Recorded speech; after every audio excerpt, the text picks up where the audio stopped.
Kame Sennin, Kame Sennin, Kame Sennin, Kame Sennin. Muten Roshi, c'est le maître pervers des tortues.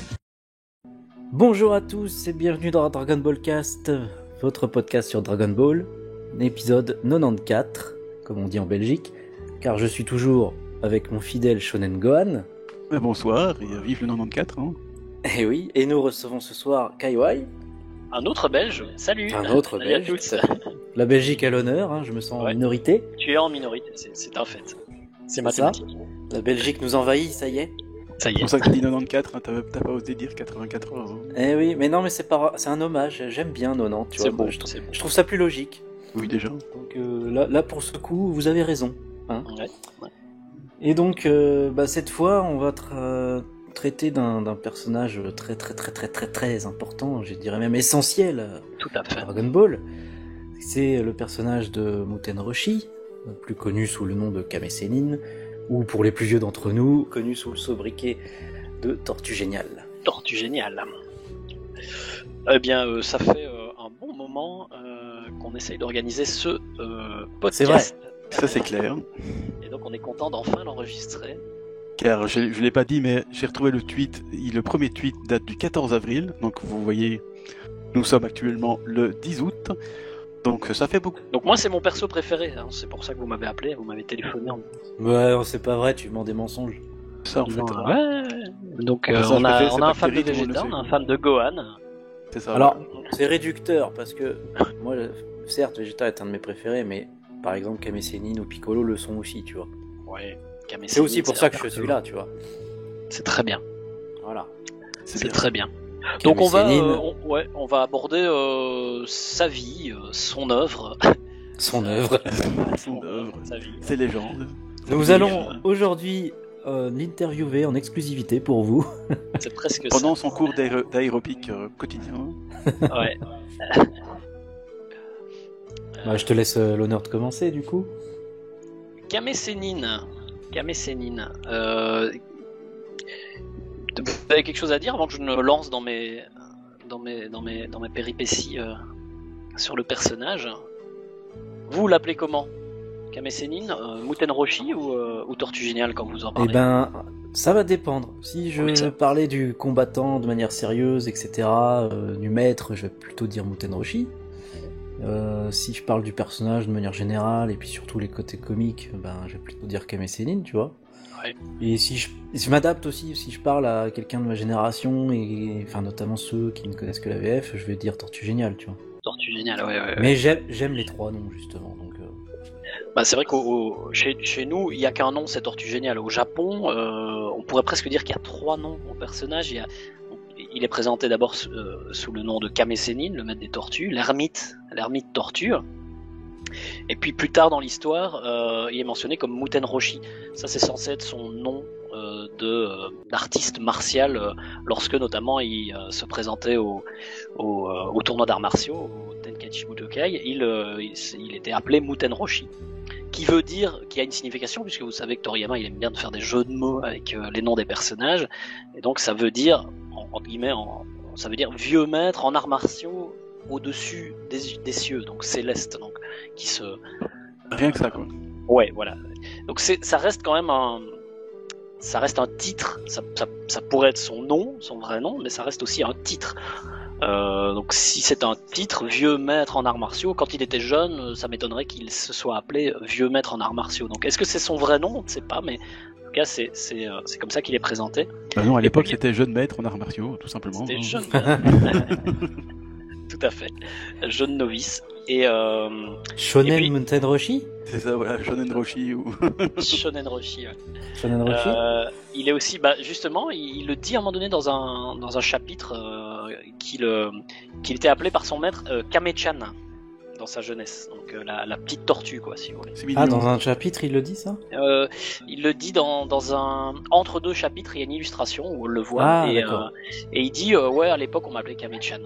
D'accord, ouais. Ça aurait pu être, par exemple, Mutaito, son maître. D'où viendrait son surnom, finalement, son surnom d'ermite. Ouais, exact. Donc voilà, c'est l'un dans l'autre, on n'en sait rien, mais il est appelé de plusieurs manières différentes. Mais peut-être qu'il avait un vrai nom et un vrai prénom quand il était jeune, mais ça on ne le saura jamais. Bah, il me semblait qu'officiellement c'était Muten Roshi tout simplement. Muten Roshi, ouais. Et que c'est un jeu de mots effectivement, comme si nous notre personnage s'appelait Vieux Maître quoi. Ouais, ça.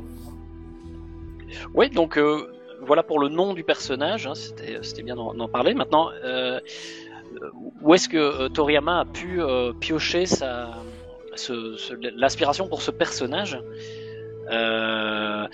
Tout simplement dans des contes chinois ou des contes japonais,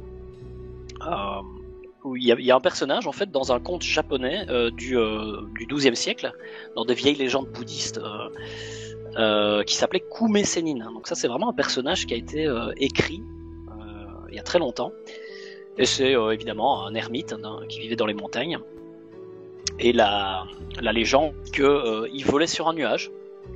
Déjà les personnages, les maîtres bouddhistes, etc., parfois étaient représentés volant sur des nuages. On voit ça dans des vieilles estampes ou des vieux dessins de l'époque.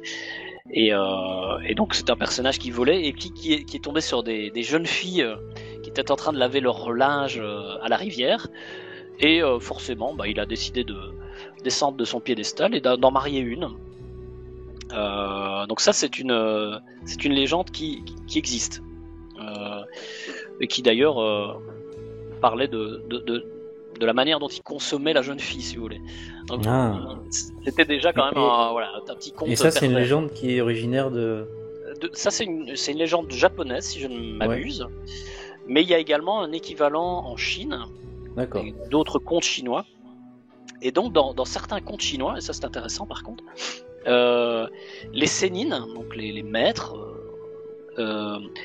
pensaient, donc dans certaines légendes, ils pensaient que faire l'amour avec une jeune vierge leur donnerait accès à l'essence vitale de ces jeunes filles. Je vous laisse imaginer ce que peut représenter l'essence vitale d'une jeune vierge. Ne pensez pas trop fort d'ailleurs, parce que la police nationale va débarquer. Gardez ça pour vous. Mais donc, et que cette essence vitale des jeunes vierges leur donnerait l'équivalent d'un élixir d'immortalité, si vous voulez. Donc là, on est quand même très très proche du... Il y a beaucoup d'inspiration, effectivement. Ouais, effectivement. Donc ça, c'est clairement d'où provient ce type de personnage. C'est clair. On a un équivalent dans Naruto aussi, hein, qui est clairement une référence à... Avec Jiraiya. Oui, avec Jiraiya, qui est vraiment dans son écriture quasi... un copier-coller de Kame Sennin, c'est une référence. Oui, et puis on reconnaît tout à fait le style. Oui, voilà, le personnage est très différent physiquement, mais bon, c'est que c'est un copier-coller. Oui, dans le stéréotype, on va dire, dans le cliché du maître pervers, c'est vrai que Jiraiya se pose bien quand même. En tout cas, les mêmes influences de toute façon. Les mêmes influences, et puis de toute façon, Kishimoto, si je ne m'abuse, ne cache pas le fait qu'il est vraiment amoureux de l'œuvre de Toriyama. Oui, c'est connu, c'est aussi vrai qu'il y en a beaucoup des mangaka. Bon, succès maintenant, qui révèrent Toriyama comme un dieu. Enfin, c'est vraiment une inspiration. Je pense que c'est la vérité. Important. Je pense que vraiment il y en a beaucoup qui le voient. Pour lui, c'est une des principales aspirations, c'est clair. Si Naruto, comment dire, Naruto existe parce que Dragon Ball a existé, quoi. Oui. Je pense aussi. Ouais, complètement. Donc voilà, c'est pas étonnant qu'on fasse des clins d'œil au point de, je vais pas dire copier-coller parce que ça paraît négatif comme ça, mais de non, mais il s'en est inspiré, c'est normal, il n'est pas le seul. Hein, oui, c'est quand même fait à sa sauce, je trouve, c'est une inspiration intelligente. Quoi. Voilà, ça reste quand même propre à lui-même, mais on voit bien que, effectivement... Donc c'est vrai que l'archétype du maître pervers, on le retrouve dans quelques mangas. Toriyama en a fait évidemment un personnage emblématique, et qui a une grande importance dans l'histoire de Dragon Ball, parce qu'il faut quand même rappeler que c'est un des tout premiers personnages à avoir à apparaître. Après Bulma et Goku, c'est le premier personnage à apparaître. C'est pas du tout un personnage secondaire dans l'histoire, au contraire, c'est un personnage qui était instauré dans le scénario de Toriyama, dans l'idée du scénario de Dragon Ball, comme étant vraiment la première rencontre des héros. Il est assez central pendant les tout premiers arcs, jusqu'à très tard. Piccolo Daimao, quoi. Ouais, tout à fait. En gros, il s'arrête lui-même de se battre à partir de Thalès, quoi. De Raditz. Oula. Oui, c'est vrai qu'il s'est battu avec Thalès contre Thalès. C'est... Quel est ce lapsus? Thalès, le frère de Sangoku, évidemment. Voilà, c'est normal, hein, c'est le frère de Sangoku après tout. Hein. Nous allons brûler en enfer. Donc, ça c'est pour les inspirations qui auraient pu... J'ai envie de dire que tu racontes des salades. Oh. Les salades, mon plat préféré des tortues d'ailleurs. En plus. D'ailleurs, j'avais... j'ai pas osé lancer l'émission comme ça parce qu'on aurait perdu la moitié des auditeurs, mais je vous avais quand même trouvé un générique pour l'émission. Ah oui. Ouais, un générique mais qui a un double sens. Donc je vais le chanter. Vous pouvez le chanter avec moi, mais vous êtes vraiment pas obligé. Et vous allez me dire si vous reconnaissez le générique. Kame Sennin, Kame Sennin, Kame Sennin, Kame Sennin. Ah bah oui. Moten Roshi, c'est le maître pervers des tortues. Alors pourquoi? Parce que bravo quand même. Merci. Bravo. Merci. Pas mal. C'est gentil. Vous pouvez ouais. J'apprécie la ref. Mais alors la ref, c'est parce que surtout, je crois que le film des Tortues Ninja sort aujourd'hui ou hier, ou est sorti hier en France. Hier, oui, effectivement. Donc là, nous enregistrons le 10 août et le film sortait le 9, ouais. Donc voilà, c'est pour ça que je le trouvais sympathique et surtout, j'adorais les Tortues Ninja quand j'étais gamin. Est-ce que ça m'a amené ou est-ce que ça vous a amené à finalement aimer le personnage de Kame Sennin? Je ne sais pas. Mais en tout cas, la tortue a beaucoup d'importance dans ma vie. Je ne sais pas pour quelle raison. Mais voilà. D'accord. C'était l'anecdote. Bah c'est bien, c'est sympa, moi je trouve. Mais les Tortues Ninja, c'est super cool. Hein. Surtout le dessin animé des années 80, là, il était quand même. Moi je suis toujours fan. Avec ce générique d'ailleurs, c'est un des rares génériques français qui, moi j'aimais beaucoup en fait. Ouais, j'aimais bien le générique. C'est clair. Il n'y en a pas tous qui sont fabuleux, mais celui-là, franchement, il était. Ouais. Il était nickel, quoi, franchement. Il était très bien adapté, oui. Ah, il était cool. Je me rappelle avoir vu le film au cinéma, le premier, enfin celui de 1990. 90, ouais. Il est sorti en 90, ouais. Ça, je me souviens l'avoir vu au cinéma. J'avais 5 ans, c'est un peu limite quand même. Ouais. Peut-être même encore à l'heure actuelle, ça reste un des meilleurs films et une des meilleures adaptations de l'œuvre. Ah oui, il était cool. Alors je sais pas s'il a dû bien vieillir, mal vieillir, je sais pas, mais. Ça va, franchement. Moi, je le revois régulièrement et. Ah carrément, tu le revois toi. Ah oui, je trouve qu'il vieillit bien. Ah ok, faudrait que je le vois avec mes Par rapport justement au deuxième qui, bon, lui c'est le plus fun, mais il vieillit un peu mal. Et le troisième, c'était un direct vidéo. Bon, c'était pas. Ouais, non. Le contexte est sympa, mais. Mais le premier, non, c'est un vrai film bien fait, sérieux, drôle, qui adapte très bien les comics, justement. Ouais. Mais comme quoi, il y a des tortues à toutes les sauces. Hein. D'ailleurs, il y a le Fossoyeur du film qui a fait une review dessus, si vous voulez y aller. Ah oui, ça peut être... ouais. Bah, il faudrait que je voie le film aussi. Voilà. Donc voilà. Pour la parenthèse. Pour la parenthèse, Tortue Ninja, hein, je vous ai agrémenté ça d'un petit générique. Je le mettrai en début de vidéo, ça fera bien. Que vous pourrez rechanter à votre aise. Un deuxième élément qui aurait pu inspirer Toriyama, et je pense d'ailleurs que c'est peut-être ça qui a plus inspiré Toriyama que ce que je viens de vous raconter, hein, les vieilles légendes, parce que les vieilles légendes c'est très bien, mais bon, il faut voir si à l'époque c'est quelque chose qui était passé sous les yeux de Toriyama ou pas, je ne sais pas du tout, mais en tout cas il y a un film qui est sorti en 1963. En 1963, c'est la Toho qui a sorti un film qui s'appelait Dai Tozoku. Alors moi je l'ai pas vu le film, mais je sais qu'il existe. Je crois qu'en version américaine ou occidentale, le film s'appelait Samouraï Pirate. Mais à l'époque, les titres des films asiatiques, c'était comique. Ouais. Ninja Fighter ou Samouraï Pirate. C'était quoi, ou le chinois se déchaîne ou un truc. Le chinois se déchaîne. Là, ou alors. Allez, quoi. L'autre c'était The Lost World of Sinbad aux États-Unis, je pense. Rien à voir, mais bon. Dans lequel la star Toshiro Mifune, je sais pas si ça vous parle, Toshiro Mifune, c'est un acteur fétiche de Kurosawa qu'on voit dans Les 7 Samouraïs notamment. Donc c'est vraiment. Oui, il est connu, je pense. Hein. Enfin, c'était une star une énorme star dans les années 50, années 60, etc. Film noir et blanc, entre autres. Il joue le héros de ce film et le film à un moment donné. Les héros rencontrent à un moment donné un Sennin, donc un vieil ermite qui ressemble beaucoup à Kame Sennin. Il est barbu, il fume, il est pervers, forcément. Ses ancêtres, il le dit, volent sur des nuages, et d'ailleurs, ses ancêtres sont les Kume Sennin dont je vous ai parlé dans les légendes. Donc il mentionne les fameuses légendes dont je vous ai parlé dans le film, ce fameux ermite. Et il combat à un moment donné une sorcière qui s'appelle Baba. Donc ça ne s'invente pas, Toriyama a vu le film. Je veux dire, c'est une évidence. Ça commence à faire beaucoup là. Ouais, là ça fait beaucoup évidemment. Et on voit, le personnage ressemble, il est édenté, tu vois, il lui manque 2-3 chicots.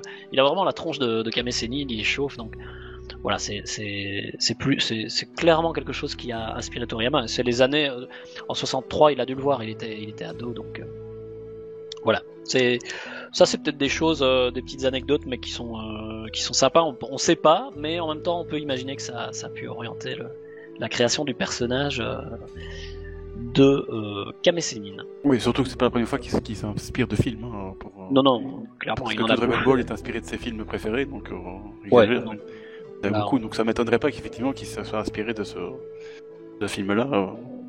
Non, clairement. Mais d'ailleurs, il a pris des petits éléments par-ci par-là, ou même des contes, et voilà, il raccroche les wagons, et il fait un truc. D'ailleurs, l'inspiration de base, les pérégrinations, le roi singe, l'histoire du roi singe, pardon, la légende du roi singe, on Sayuki, le sait, Sayuki, et dans la légende du roi singe, il y a un Sennin également, si je ne m'abuse, qui s'appelle Suboshi, ou Subodi, je crois. Et c'est un maître très sérieux, etc. Et Toriyama, évidemment, il aime bien prendre le contre-pied des personnages, il les parodie complètement, et donc il n'est pas étonnant qu'il se soit posé la question, il se soit dit bon, il faut que j'intègre tous les personnages de la légende du roi singe, mais j'ai pas envie de le faire comme tout le monde, donc forcément je vais les écrire différemment, et donc ça me paraît évident qu'il a voulu créer un personnage de vieux maître plutôt que d'en faire un vieux maître sérieux, sévère, etc. Il a été chercher des références ailleurs et il l'a c'est ça en fait, il a pris le contre-pied du cliché de l'époque. Hein. Exactement. Parce que souvent dans les films, que ce soit les films ou les légendes qui traitent des arts martiaux, ce genre de choses, le vieux maître il est plutôt il faut pas le faire sérieux, respectueux, respecté aussi. Exactement. Et là, t'as un personnage qui est en chemise hawaïenne, qui veut prendre des photos de la jeune fille qu'il a en face de lui. Enfin voilà, c'est vraiment le personnage qu'il fallait pour que Toriyama exprime tout son humour. Faut se rappeler qu'il faisait quelques mois auparavant, il était en train de finir Dr Slump, qui n'était que des gags. Oui, clairement. D'ailleurs, on remarquera aussi la ressemblance entre le dieu de Dr Slump et Sennin. Exactement, exactement. Donc je ne sais pas si vous avez lu tous Dr Slump, vous auditeurs, mais dans Dr Slump, comme tu le dis très bien, Koussa, eh bien il y a le dieu de la terre, il l'appelle Kami. Oui. Le Kami de Dr Slump n'est pas Dende, n'est pas un Namek, mais est un personnage qui vole sur un petit vaisseau qui a exactement la tronche de Kame Sennin. C'est le même cara design. Il a juste, si je me souviens, il a une étoile sur le front. Une étoile sur le front. Une étoile sur le front, pour donner un petit côté céleste, j'imagine. Il apparaît dans pas mal d'histoires. Je croyais qu'il apparaissait dans un chapitre, mais en fait, il apparaît plusieurs fois, oui. Plusieurs chapitres. Il est aussi exploité dans la série animée un petit peu plus, donc il a vraiment des passages réguliers. Et il est très drôle parce que à la fois il joue son rôle de dieu quand même. Il faut garder un certain standing. À côté de ça, il est un peu bébête. Si je ne m'abuse, et tu me corrigeras, mais il me semble qu'il est un peu pervers aussi. Il me semble oui que c'est presque pas, c'est pas un copier-coller, mais ça fait presque prototype, tu vois. Oui, c'est clairement un prototype, ouais. Tout à fait. C'est donc c'est intéressant pour ceux qui n'ont pas vu. En tout cas. Ouais, moi aussi, t'as raison. Pour ceux qui n'ont pas lu Dr Slump, je leur conseille, je ne saurais pas vous donner les numéros des chapitres, je ne les ai pas notés, mais voilà. C'est important ça, mais... Oui, parce que ça apparaît plusieurs fois tout au long du manga, donc bon. De toute façon, lisez tout Dr Slump. Mais lisez Dr Slump de toute façon. Voilà. Lisez Dr Slump. Ah, si tu fais vraiment du pur Toriyama 100% jus, c'est clair que Dr. Slump, tu fais pas mieux, je pense. Ouais. On le répétera jamais assez, mais avant Dragon Ball, avant qu'il commence le premier chapitre de Dragon Ball, Toriyama était une célébrité et il était riche. Et c'était pas pour Dragon Ball. Donc, c'est ça. Ouais. Donc Dr. Slump, on le lira jamais assez, ça c'est sûr. Mais c'est un humour qu'on a retrouvé dans les débuts, clairement, de Dragon Ball, et notamment avec Kame Sennin, qui est typiquement un personnage... voilà. Toriyama a pas abandonné complètement son humour, et c'est ce qui fait son... C'est ce qui fait Toriyama, quoi. Toriyama, son humour, ce qui fait sa patte, c'est un peu dommage, quoi. Oui, bien sûr. Non, on oublie trop important, vite, quoi. Les fans de Broly Z oublient trop vite que Toriyama c'est avant tout de l'humour et beaucoup de légèreté de second degré, quoi. Ah oui, c'est parce que lui il a transformé son manga en quelque chose de plus sérieux, c'est vrai, à partir de l'Arpiculo Daimao, que ça veut pas dire son humour c'est plus son kiff, hein. Non, c'est tout le reste de son œuvre n'est que rigolade et second degré, clairement. Donc oui. Et Kame Sennin fait clairement partie. Il est là pour apprendre aux héros les arts martiaux, mais aussi à faire des gags, hein, parce que. Mais ouais. Qu'est-ce qu'on se marre à chaque fois qu'il débarque, quoi. C'est formidable. Et en plus, il y a je sais pas si on pourra en parler, mais il y a le petit duo entre guillemets Kame Sennin et Umigame qui. Tu sais, Umigame, ça fait un peu le maître. Enfin, c'est pas vraiment le maître, mais ça fait la partie un peu sérieuse de Kame Sennin, tu vois, parce que. Oui, c'est un peu son Jiminy Cricket, en fait. Ça, voilà, il est un peu sérieux, tu vois, chaque fois il dit à Kame Sennin, vous avez pas honte, maître, franchement. Et moi je trouve que ça fonctionne super bien, c'est toujours drôle comme interaction, parce que. Très en avant au début, et après, même si on y a toujours Kame Sennin, Umigame disparaît quasiment du manga. Oui, c'est un personnage qui devient vraiment. Ça, c'est dommage d'ailleurs. Très secondaire. C'est les symptômes de Toriyama, une fois qu'il a plus besoin d'un personnage, c'est vrai. Ça plus. Il y a trop de personnages et donc c'est difficile à un moment donné. Il y en a qui remplacent d'autres dans l'importance hiérarchique, je veux dire, des personnages. Donc après, c'est plus l'animé qui continue après à utiliser ces personnages-là. Mais... T'as raison, c'est vrai que par exemple, Umigame, il y a un épisode qui parle de sa vie à un moment donné, quoi. Si je ne m'abuse, dans l'animé, elle fête son anniversaire dans un fillers. Oui, il me semble qu'il y avait un filler centré Oui, ça me parle. Oui, d'ailleurs, ils ont fait un énorme gâteau avec 1000 bougies, ça fait un peu bizarre. Ouais, je crois, ouais. Ils sont toujours dans des affaires, il y a quelqu'un qui a des problèmes avec sa meuf, et puis, bref. C'est un chouette épisode, je trouve, hein. C'est un filler, mais c'est... Et puis même dans les fillers qui sont pas centrés, tu vois, sur fillers sur Garlic, il me semble qu'on voit Umigame, à cette période-là, il était quasiment disparu du manga, quoi. Ouais, mais les petits fillers, genre quand il protège Baron, la copine de Krillin contre des gens qui viennent en bateau, là il commence à leur mettre la raclée, donc une tortue qui connaît les arts martiaux, enfin, il y a vraiment à un moment donné, elle se met vraiment en position, elle se met sur ses deux pattes arrière. Oui, ça, et puis en position martiale et tout, c'est génial, moi je trouve. Ça veut faire sérieux, mais en même temps c'est tellement ridicule. Ça respectait bien l'esprit, quoi. Je trouve ça génial, quoi. Et c'est vrai que ça n'a pas été utilisé dans le lore et de Dragon Ball, et puis même Toriyama ne l'a pas exploité, mais effectivement Kame Sennin est le maître des tortues, donc effectivement il est accompagné d'une tortue millénaire qui est sa bonne étoile, son Jiminy Cricket. Sa bonne conscience, oui. Ouais, sa bonne conscience, exact. Mais il y a d'autres tortues qui apparaissent, en tout cas notamment Gamera. Ah oui, Gamera. Oui, la tortue qui tournoie là, qui tourne pour transporter Kame Sennin. Après, c'est plus exploité. Donc, on aurait pu aller vers d'autres choses. On aurait pu voir un royaume sous l'océan, j'en sais rien. Mais non, on voit vraiment un seul personnage tortuesque, mais ça n'a pas été plus loin. Je veux dire, c'était juste pour un gag en plus. Voilà, le côté maître des tortues n'est pas allé plus loin. On n'en a pas su plus, quoi. Mais c'était intéressant. Après, en même temps, il les a toutes mangées pour faire sa collection de carapaces. Hein. C'est vrai, en fait. Hein. On voit ça dans le manga, je crois. Tu sais, quand il carapaces. Hein. Ouais. Dans son dressing, voilà. Alors, quelle carapace vais-je mettre? C'est quand il attend lunch. Oui, exact. Oui, ça, en plus, il y a toutes les carapasses de couleurs. C'est énorme. Mais tous les gags avec Kame Sennin, c'est quand même fameux, quoi. Oui. C'est pour ça qu'on voit pas beaucoup de tortues dans Dragon Ball. En fait, c'est Kame Sennin qui les a tous tués pour faire son dressing, quoi. C'est honteux. Pour les influences qui a pu inspirer donc Toriyama pour le personnage, je pense qu'on a fait le tour. Si vous avez d'autres anecdotes, mais voilà, je pense que là on est... Non, là tu m'as même plutôt appris des choses, parce que je connaissais pas toutes ces influences. J'avoue, moi je connaissais très peu, donc... Oui, bon, parce que j'ai réussi à grappiller par-ci par-là, mais voilà, il y a peut-être d'autres choses, mais je pense que là on a fait le tour. Maintenant, ce que je vous propose, c'est qu'on fasse un rapide... comme c'est quand même le personnage le plus vieux, Kame Sennin, le plus vieux des personnages importants de la Z-Team, on va peut-être faire de loin, oui. Oui, de loin, donc à l'époque de Dragon Ball Super... Pardon, non, attends. Mais il y a Matumana, il est plus vieux.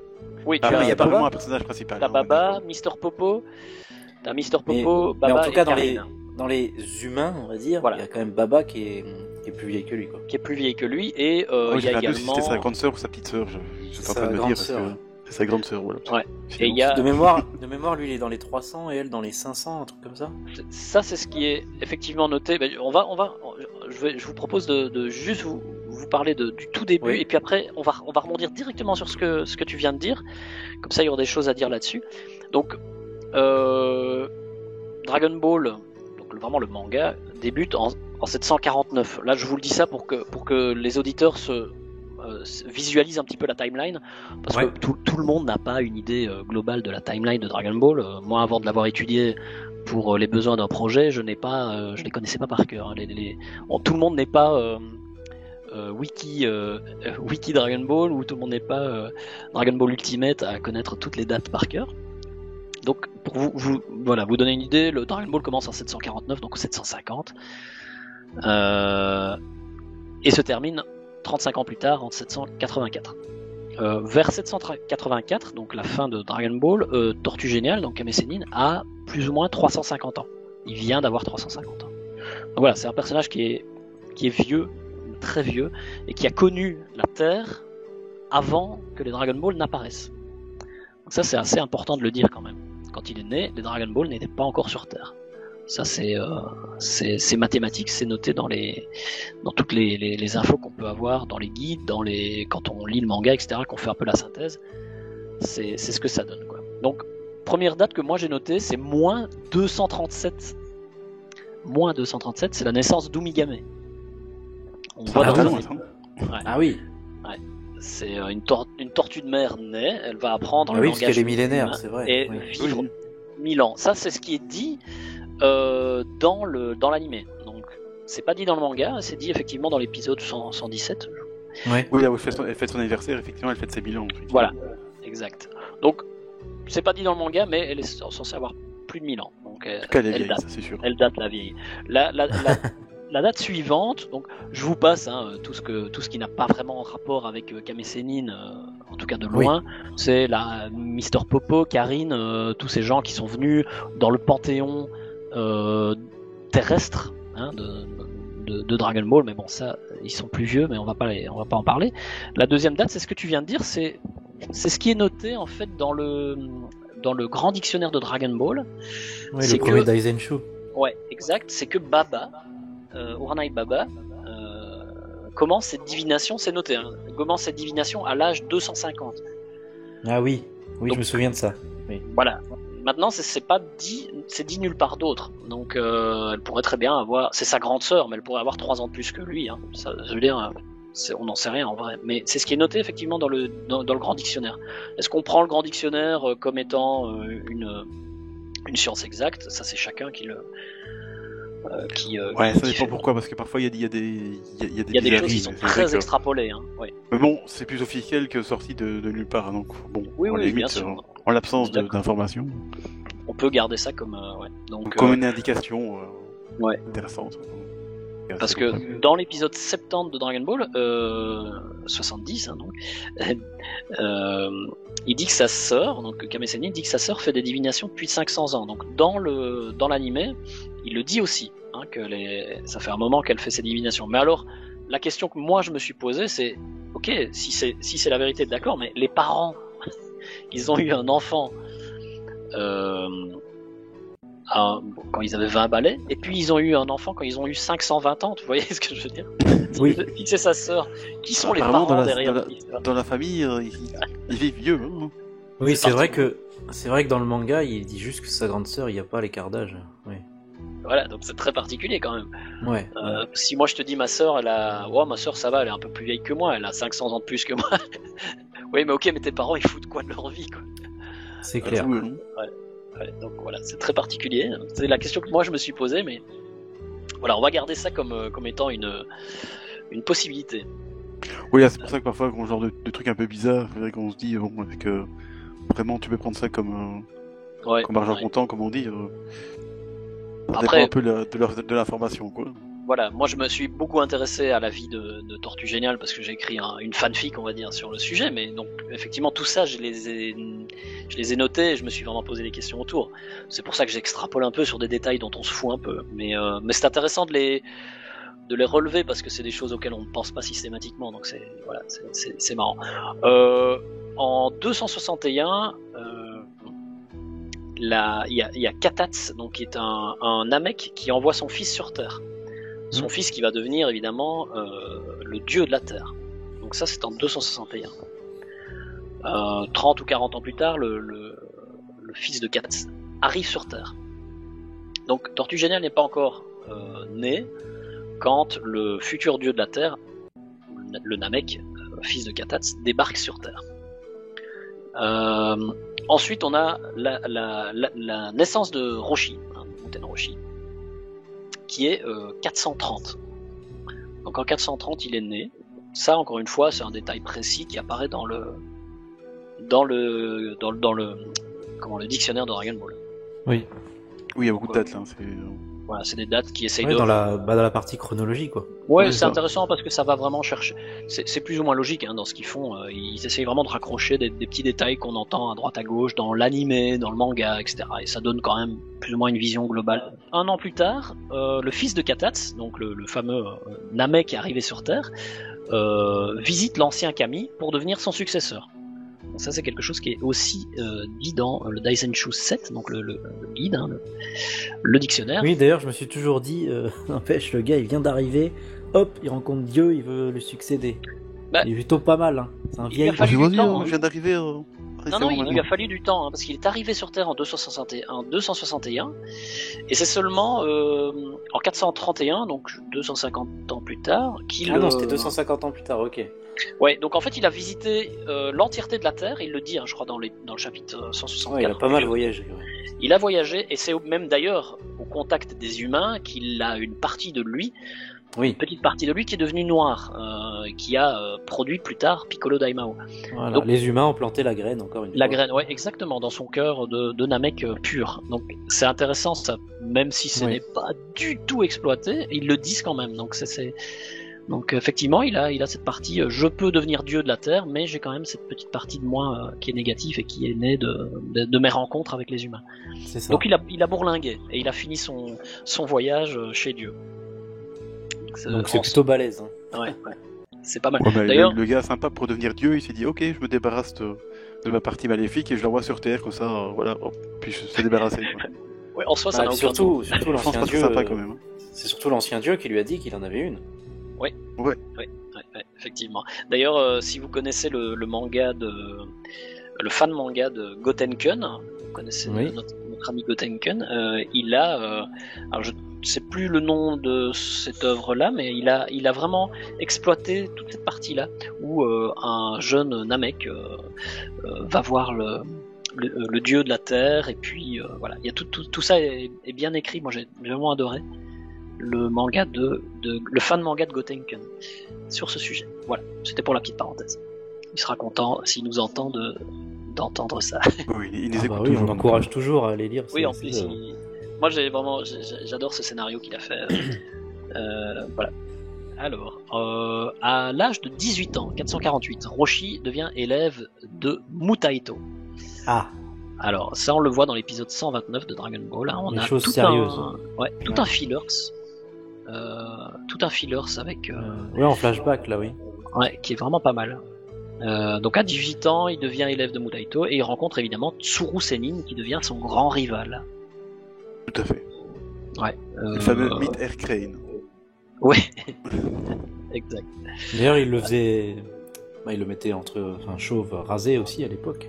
Oui, Toriyama l'a dessiné. Toriyama n'a dessiné en fait qu'une seule case où on le voit Kame Sennin jeune et Tsuru Sennin. Et ils sont tous les deux rasés parce que ce sont des experts en arts martiaux et qui se rasent les cheveux. Ouais, c'est ça. Simplement. Oui, tout à fait. Comme le Krillin le dit au début. Voilà, comme Corinne le dit, ouais. Le mentionne, effectivement. Donc, vers l'âge 450-453, donc pendant 3 ans, il grimpe la tour Karine. Ça, c'est mentionné dans le chapitre 88. C'est vrai que ça lui prend 3 ans, oui. Pour réussir l'entraînement de Karine, ça lui prend 3 ans. Il reçoit le Nioibo, donc le nuage magique, de la part de Karine. Non, pardon. Attention, c'est Kinto, le Nioibo, c'est le bâton magique. Et le Kinton qu'il est capable à ce moment-là sans doute d'utiliser, mais peut-être pas pour très longtemps. Il devient vite pervers, à mon avis.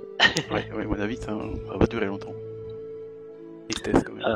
Exact. Par contre, le Nioibo, vu que Goku il le reçoit en héritage de son grand-père, mais je sais plus si c'est dit ça, Gohan vieux, il le récupère lui-même ou c'est par Kame Sennin? Je pense que c'est Kame Sennin qui en fait voit en Gohan son élève fétiche, quoi, son vrai bon élève, et donc il lui file le Nioibo. D'accord. Ouais. Et Gyumao, il a rien du tout. Gyumao, non, à mon avis, il a payé pour devenir son élève, parce que c'était pas l'élève doué, quoi. C'est ça. Mais Gohan était vraiment l'élève doué, quoi. Donc c'est lui qui a reçu. C'était c'est le meilleur. Ah non, c'est pas le même personnage. Ouais. C'était le successeur spirituel, parce que lui aussi, il a un petit côté sérieux et pervers en même temps, quoi. Donc, exactement. Ouais. Et puis bon, il a vraiment le Kamehameha, il a tout ce qu'il faut, quoi. Il a tout, oui. Ouais. Quelques années plus tard, c'est la naissance de Tao Pai Pai. Donc en fait, on a deux familles. On a Baba, on a Kame Sennin, et puis on a Tsuru Sennin et Tao Pai Pai. Ce sont des gars qui vivent plus de 300 ans. On ne connaît pas leur secret, mais c'est comme ça. Oui, c'est clair. Toriyama dit en interview que Tao Pai Pai a été employé de bureau durant tout un temps avant de devenir tueur en série plus tard. Ça, c'est ce qu'il dit dans une interview. C'est toujours marrant, cette petite explication de balle. Il faut mettre un peu de tu vois, dans un personnage qui est pas du tout guerrier. Il s'est musclé la langue, il a collé des timbres toute sa vie. Oui, exact, ouais. C'est pour ça qu'elle est aussi coupante maintenant. Ouais, c'est dingue. Il coupait les lettres avec sa langue. Tao Pai Pai qui avait quand même des parties fillers au début de Dragon Ball qui étaient quand même pas mal, qui étaient un peu plus exploitées que dans le manga, encore une fois. Oui. Donc, voilà, si tout vous comme le filler qui est dans DBZ, partie Cell, que j'aime bien avec Tao Pai Pai, enfin Cyber Tao Pai Pai. Ouais, Mecha, Oui, c'est ça, c'est oui. Ah, c'est le meilleur filler de Tao Pai Pai, hein. Une fois qu'il rencontre Gohan, forcément, ça devient meilleur. Hein. Il a tellement peur de Gohan, forcément, du coup. Ah oui, puis il panique. Il est malin, Tao Pai Pai. Il sait quel adversaire il faut pas frapper, quoi. C'est ça. Faudrait que je le revoie quand même, ce fil. Donc on a, je continue parce que sinon on n'aura jamais fini. Oui, vas-y. À 31 ans, Roshi a 31 ans quand Piccolo Daimao naît. Donc le dieu de la terre refuse de reconnaître le fils de Katatsu comme son successeur à cause d'une certaine noirceur dans son cœur. Ça, je vous l'ai dit tout à l'heure. Et donc après un dur entraînement, il se sépare de sa partie maléfique et devient le nouveau Kami. Oui, parce que c'est sûr que ça n'a pas dû être en 5 minutes, ça a dû être dur de l'expulser de son corps. On ne sait pas par où il l'a expulsé, mais en tout cas ça... on va pas le savoir, je crois. Et donc tout de suite après, la grande guerre contre Piccolo démarre. Et donc on a évidemment, on connaît par le manga, on connaît l'histoire les grandes lignes, en filigrane. Et franchement, l'anime est allé beaucoup plus loin. On a vraiment une idée de ce qui s'est passé. Donc il y a que Roshi, Tsuru, Sennin et le maître et leur maître qui Mutaito, qui survivent à tout ça, et puis ils finissent par l'enfermer grâce à la technique du Mafuba. Évidemment, Mutaito meurt en utilisant la technique. Et après ça, après la mort de son maître, Roshi ira planquer l'autocuiseur de riz dans lequel Piccolo Daimao est renfermé au fond de l'océan. Donc voilà, il y a déjà quelque chose, un petit rapport avec l'océan pour le personnage de Roshi. Oui. Voilà pour la grande bataille contre Piccolo, qui a dû être quand même épique. Hein. Je veux dire, si un jour quelqu'un voulait raconter cette histoire, il y aurait vraiment moyen de faire un truc super. Bah, c'est clair que ça pourrait faire, que ce soit en manga et ou en animé, ça pourrait être une très bonne histoire à raconter, quoi. En fait, tout ce que je raconte là, il y a vraiment moyen. Alors là, on arrive à vraiment un tournant de l'histoire de l'histoire passée de Dragon Ball. 10 ans après la grande guerre contre Piccolo Daimao, c'est la création des Dragon Ball. Donc le Kami qui est en place, qui est un Namek, se souvient que en fait, il a le pouvoir de donner vie à une statue qui va devenir un dragon, qui va devenir Shenron, et de créer des Dragon Ball qui pourront servir aux humains, qui les réunissent à souhaiter. Enfin, oui. Si je crois me souvenir que c'était une espèce de récompense justement pour avoir vaincu Piccolo Daimao, non?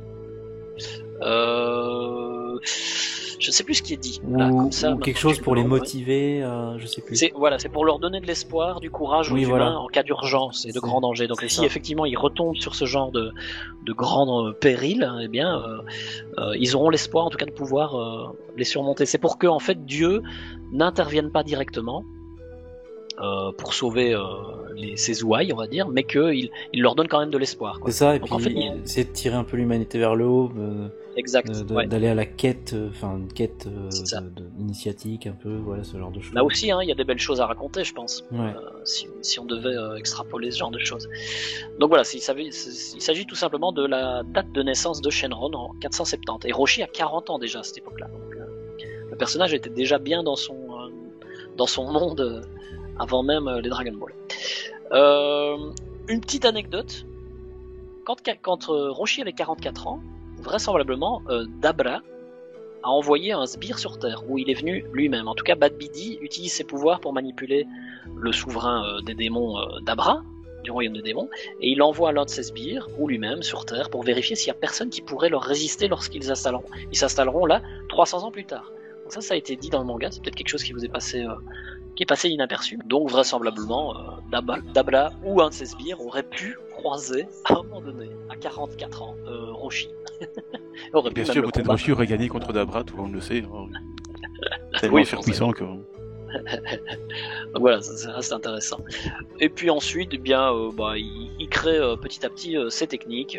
Entre 500 et 650, il crée le Kamehameha. Il dit qu'il lui a fallu 10 ans pour le maîtriser. Est-ce qu'il lui a fallu 10 ans pour le créer? Est-ce qu'il lui a fallu 10 ans pour le maîtriser? Est-ce qu'il lui a fallu 10 ans pour le sortir de ses mains? On n'en sait rien, c'est pas dit clairement. Non, puis c'est surtout pour montrer le génie de Goku, la prouesse qu'en quelques minutes il arrive à D'ailleurs j'ai dit 10 ans, mais c'est 50. C'est moi qui me trompe, mais il a pas dit que c'était 50 ans plutôt. Oui, 50 je crois, oui. Exact. Plutôt. Et justement ça montre le côté impressionnant, quoi. Il a fallu 50 ans pour... créer, en tout cas. Sauf quand t'es le fils de Bardock, tu le fais. Voilà, tu peux le faire presque de manière innée, quoi.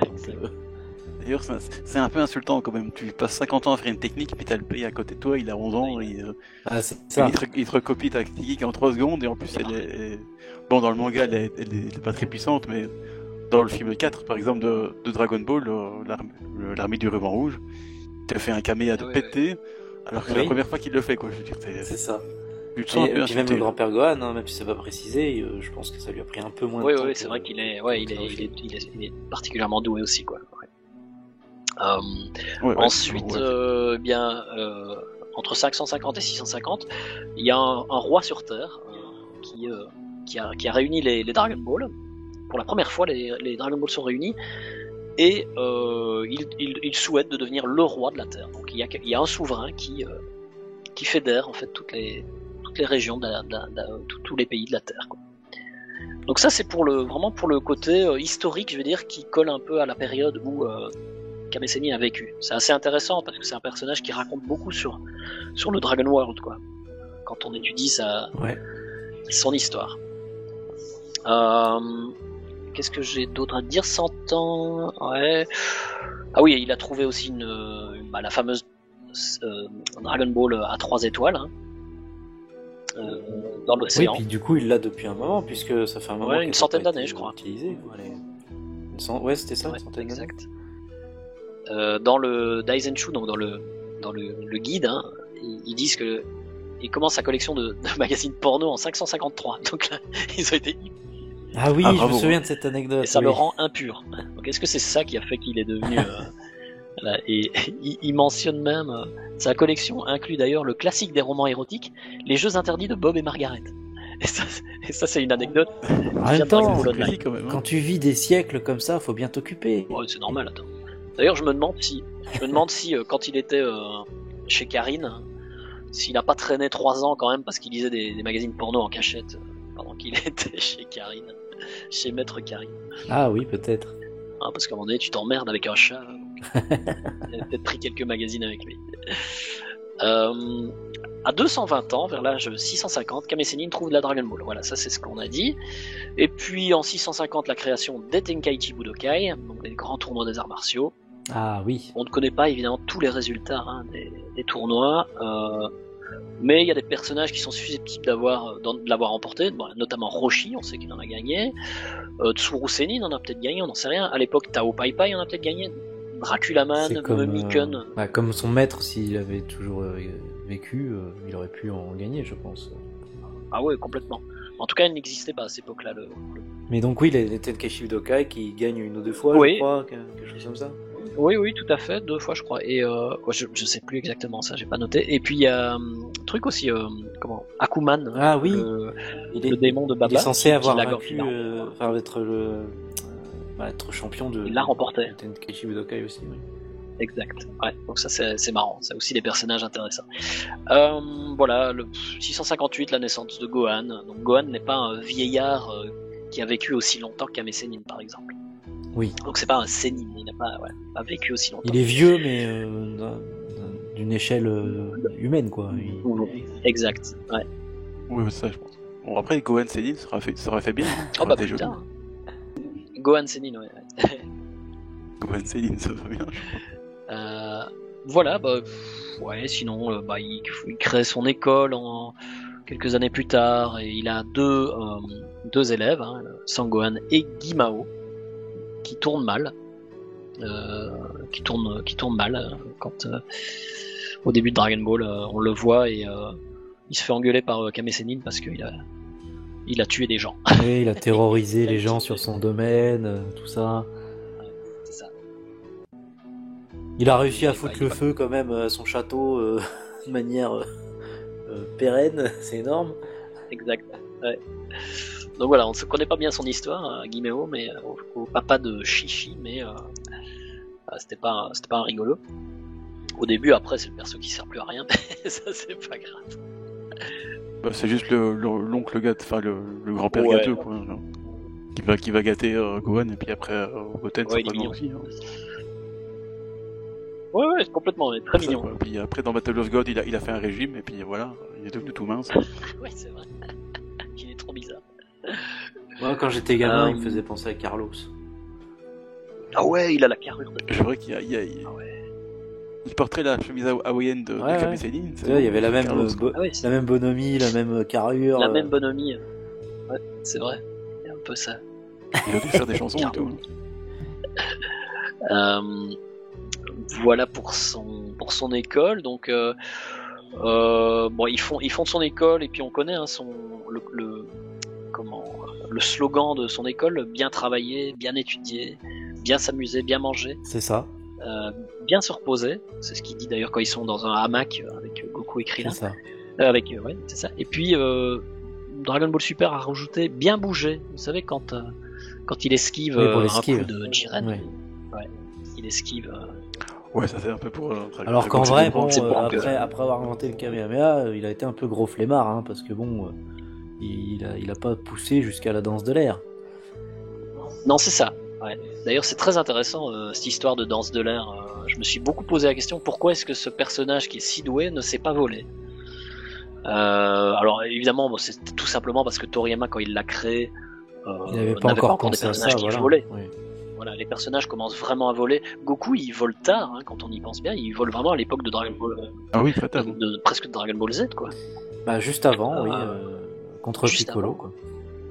Ouais. Ouais, c'est ça. Donc. Après, c'était apparemment une spécificité de l'école, justement, du Corbeau Génial. Oui, mais voilà, c'est ça qui est intéressant parce que.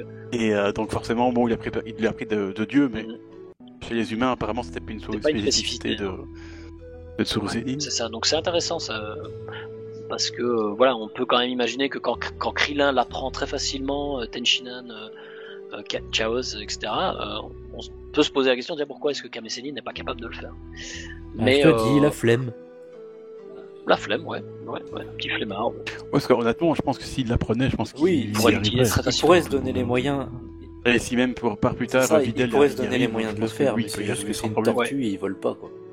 C'est ça, exactement. C'est ce que je me suis dit. À mon avis, il y a effectivement la tortue. Donc parce que, encore une fois, dans les légendes japonaises, etc., la tortue et la grue sont deux animaux qui ont une légende en commun. Donc il y a toute une histoire. Je sais pas si vous la connaissez, mais avec une tortue qui aide la grue, et puis la grue ensuite aide la tortue. En plein montage de cette vidéo, je me permets d'interrompre Kaiwai pour un intermède culturel et ainsi étayer ce qu'il raconte sur la légende de la grue et de la tortue.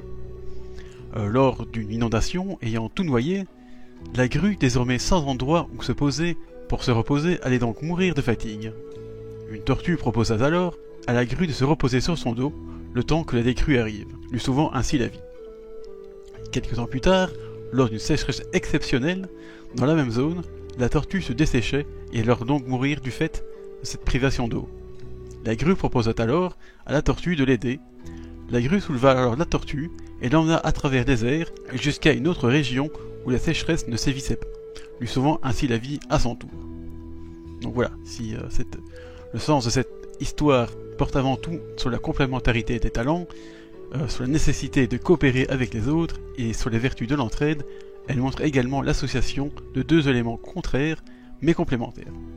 Cette dernière assertion permet de comprendre que le symbole de la grue et de la tortue permet dès lors de personnaliser le yin et le yang, traditionnellement représentés par le taijutsu, et qui fait bien écho avec l'opposition entre Kame Sennin et Tsuru Sénin, légende japonaise. Donc Toriyama, je remercie le blog Démystification, oui, ça ne s'invente pas, qui m'a permis de retrouver cette légende japonaise.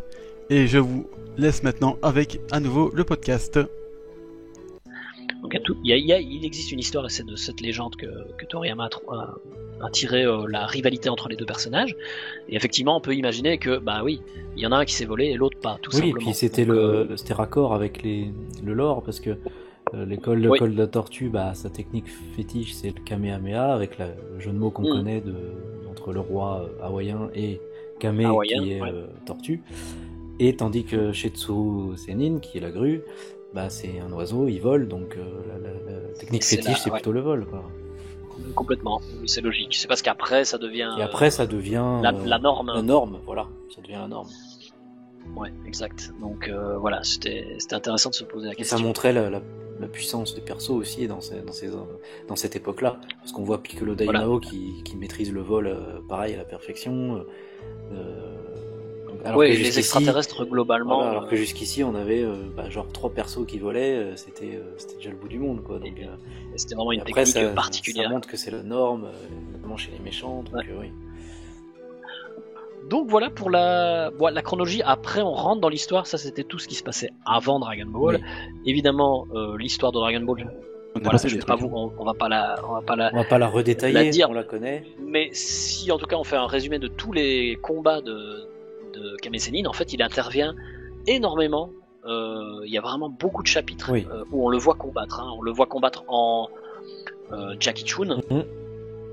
Et là, on a vraiment de nombreux combats. Très beaux combats. Relativement longs. Ouais, ils sont géniaux. Pareil, en animé, ils sont formidables. Son combat... Il y a un joli combat contre l'armée du ruban rouge qui vient carrément l'emmerder sur son île. Exact. Oui, il défend son île. Oui, je me souviens de ça. Ouais. Et là, on voit vraiment la support. C'est bien parce que là, on continue à comprendre la supériorité du personnage, hein, qui, face à des soldats, les explose, mais avec les mains dans les poches. C'est ça. Donc ça donne quand même, ça continue à donner vraiment une impression que le personnage est au-dessus. Et puis le dernier combat du personnage dans le manga, si je ne m'abuse, c'est forcément celui contre Piccolo Daimao, où là il est hyper badass, quoi. C'est vraiment la quintessence du personnage. Là il a décide ce paroxysme de Muten Roshi sérieux, quoi. Ah ouais. Là on voit le vieux et maître. Ça, c'est vraiment... Là on vraiment voit le vieux maître. Ouais. Même rien que par la tenue. Oui, exactement, t'as raison. Il est tout en noir là. Et il part en mission suicide. À la Jackie Chan, quoi, de toute façon. Ouais. Comme son maître, on peut imaginer, comme son maître l'a fait à l'époque. C'est ça, il était résolu à donner sa vie, puisque, comme il disait, il peut pas mourir normalement. Alors il dit de mort effectivement, naturelle, c'est ça. Hein.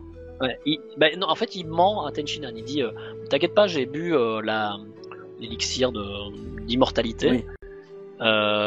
T'inquiète pas. Et puis il l'assomme derrière, et puis il dit, dans sa tête, il a une pensée, il dit non, mais en fait, l'élixir d'immortalité n'existe pas. Ah, et donc, oui, je me rappelais pas de ça. Et donc, en fait, je t'ai menti pour. Parce que moi, je l'avais toujours compris dans le sens où tu avais gardé ça en tête. Ouais. C'était on va dire, le secret de sa longévité, et que ça l'empêchait de mourir de mort naturelle, on va dire, mais que tout le reste pouvait le tuer, quoi.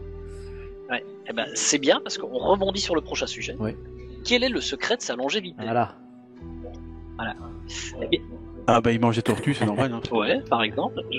C'est la soupe de tortue, apparemment. Ça. Ah oui, c'est vrai, t'as raison. J'ai déjà entendu ce truc. C'est en Chine. C'est ça, les tortues, ça vit longtemps, tu vois. Plusieurs centaines d'années.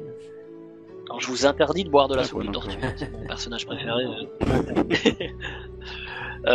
Eh bien, à cette question, nous n'avons pas de réponse officielle, ni même. Il y a plusieurs réponses qui pourraient être la bonne, en fait. Donc le secret de la longévité. Pourquoi est-ce qu'il vit 350 ans Quelle est la raison ? Alors évidemment, la vraie raison, à mon avis, c'est tout simplement que Toriyama voulait s'inspirer de ce que je vous ai dit au tout début de l'émission. Hein, c'est simplement un personnage qui, grâce à sa perversité et au fluide de vitalité des jeunes vierges, maintient sa vie. Enfin, vous voyez, c'est un peu ça le principe. Et c'est ça en fait, hein, ces trucs d'aérobic. Voilà, plus je mate. C'est ça qui prolonge sa vie, exact, toi. Puis il regarde 2 minutes et puis il regarde. Voilà. Il prolonge sa vie. C'est ça que Toriyama veut nous expliquer. Mais c'est vraiment la dernière chose qui sera officiellement dite. Mais c'est un peu ça le principe du personnage. Après, effectivement, il parle de plume de phénix dans le volume 1. Là, il veut offrir un cadeau à Bulma ou à Goku, je ne sais plus, et il parle d'abord du phénix. Il l'appelle le phénix. Il est mort évidemment d'une intoxication alimentaire. Donc un gag de Toriyama bien placé. Exact. Le phénix immortel qui est mort d'une intoxication alimentaire. Mais oui, je me souviens de cette. C'est cocasse. J'avais cette hypothèse qu'effectivement il pouvait tirer son immortalité. C'est la première hypothèse. Ouais. Exact, c'est la première hypothèse qui vient à l'esprit. Donc oui, on peut s'arrêter là. Hein. On peut se dire, bah c'est ça en fait. Mais est-ce qu'il est immortel ? On n'en sait rien. On se dit juste qu'il vit longtemps. Donc on ne sait pas. Plume de phénix, ça forcément.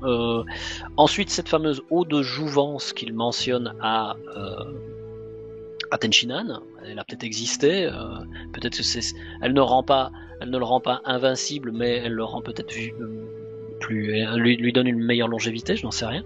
On n'en sait rien. Et alors dans Dragon Ball Super, il y a un épisode pour Axe, encore une fois, c'est un épisode fillers où Goku et Krillin s'entraînent entre eux avant le tournoi du pouvoir et ils vont voir leur vieux maître pour leur dire bah tiens, Akame Sennin il leur demande si je n'ai pas encore un enseignement ou quelque chose comme ça. Akame Sennin leur dit et notamment à Krillin, allez sur cette petite île là et ramenez-moi je ne sais plus comment ça s'appelle, l'herbe du paradis, c'est comme ça que c'est traduit en français. Je sais pas si vous voyez cet épisode. Ils vont sur une petite île, dans une grotte.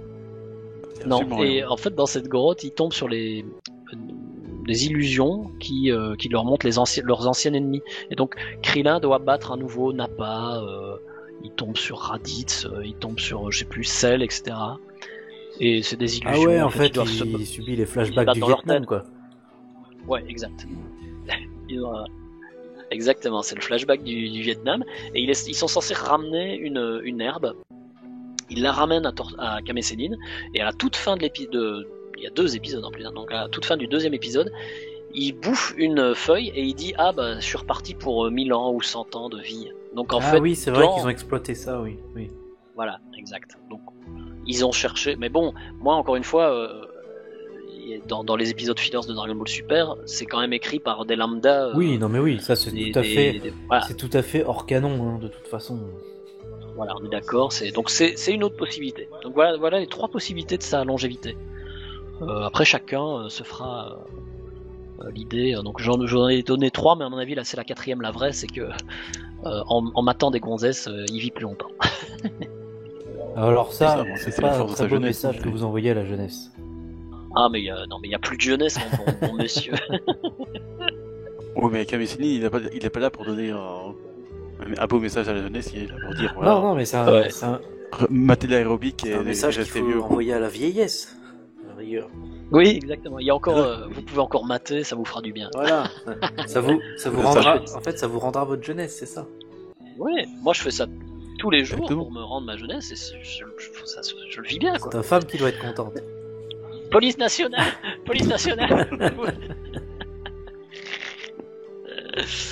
Voilà pour les secrets de sa longévité et en même temps un peu pour les secrets de sa perversité. Parce que je voulais l'aborder, mais en fait, c'est un petit peu le même principe, quoi. Là.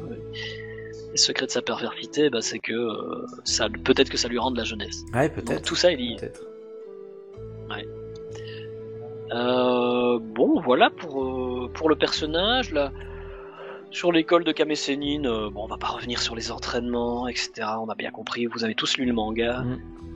Ouais, mais en même temps, c'est comme un des premiers qui donne vraiment une structure entre guillemets à Goku. C'est comme un truc formateur. Vraiment, c'est effectivement un truc.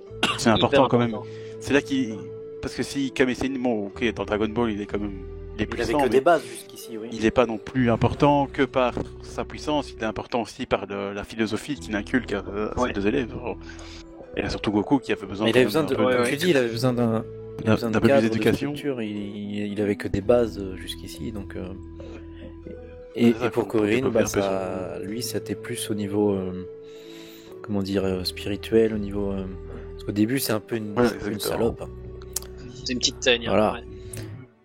Au contact de Goku et de Muten Roshi, il s'est quand même purifié, je trouve. Beaucoup. Oui, beaucoup. Effectivement. Et Goku. Donc c'est pour ça que voilà, on connaît tous effectivement ce qui s'est passé dans le manga. Enfin, sauf s'il n'avait pas lu le manga, mais ça serait dommage. Mais bon voilà, si on parle de lui sur le podcast, je pense que c'est quand même important d'insister sur le fait qu'en plus de ses capacités martiales, c'était quand même le premier professeur déjà de Goku et c'est lui qui a donné les bases importantes et de ce qui vient de faire à lui et le héros. Qui l'a poussé à ne pas s'arrêter, à toujours aller plus haut en fait. Notamment la leçon de ses élèves en Jackie Chun. Hein. C'est tout à fait ça. C'est ça. C'est de leur montrer qu'il apprend beaucoup toujours sur plus fort que soi et qu'il faut pas s'arrêter là. Exact. Exactement, c'est super important. Appris dans les Tenkaichi, enfin dans les Budokai, chaque Tenkaichi, les tournois. Il apprend beaucoup parce qu'au début il perd systématiquement, donc c'est intéressant, quoi. Ça a forgé le personnage quand même sur la durée, je pense. Oui. Voilà, et ça le pousse alors du coup à vouloir s'entraîner, à continuer, et d'ailleurs Kamessénine lui dit à chaque fois, voilà. C'est ça qui est bien, c'est qu'une fois que l'arc vraiment Kamessénine est passé, il s'équipe un peu, mais il est toujours là comme le professeur, enfin le sensei, il est vraiment le. Ça évite qu'il prenne la grosse tête.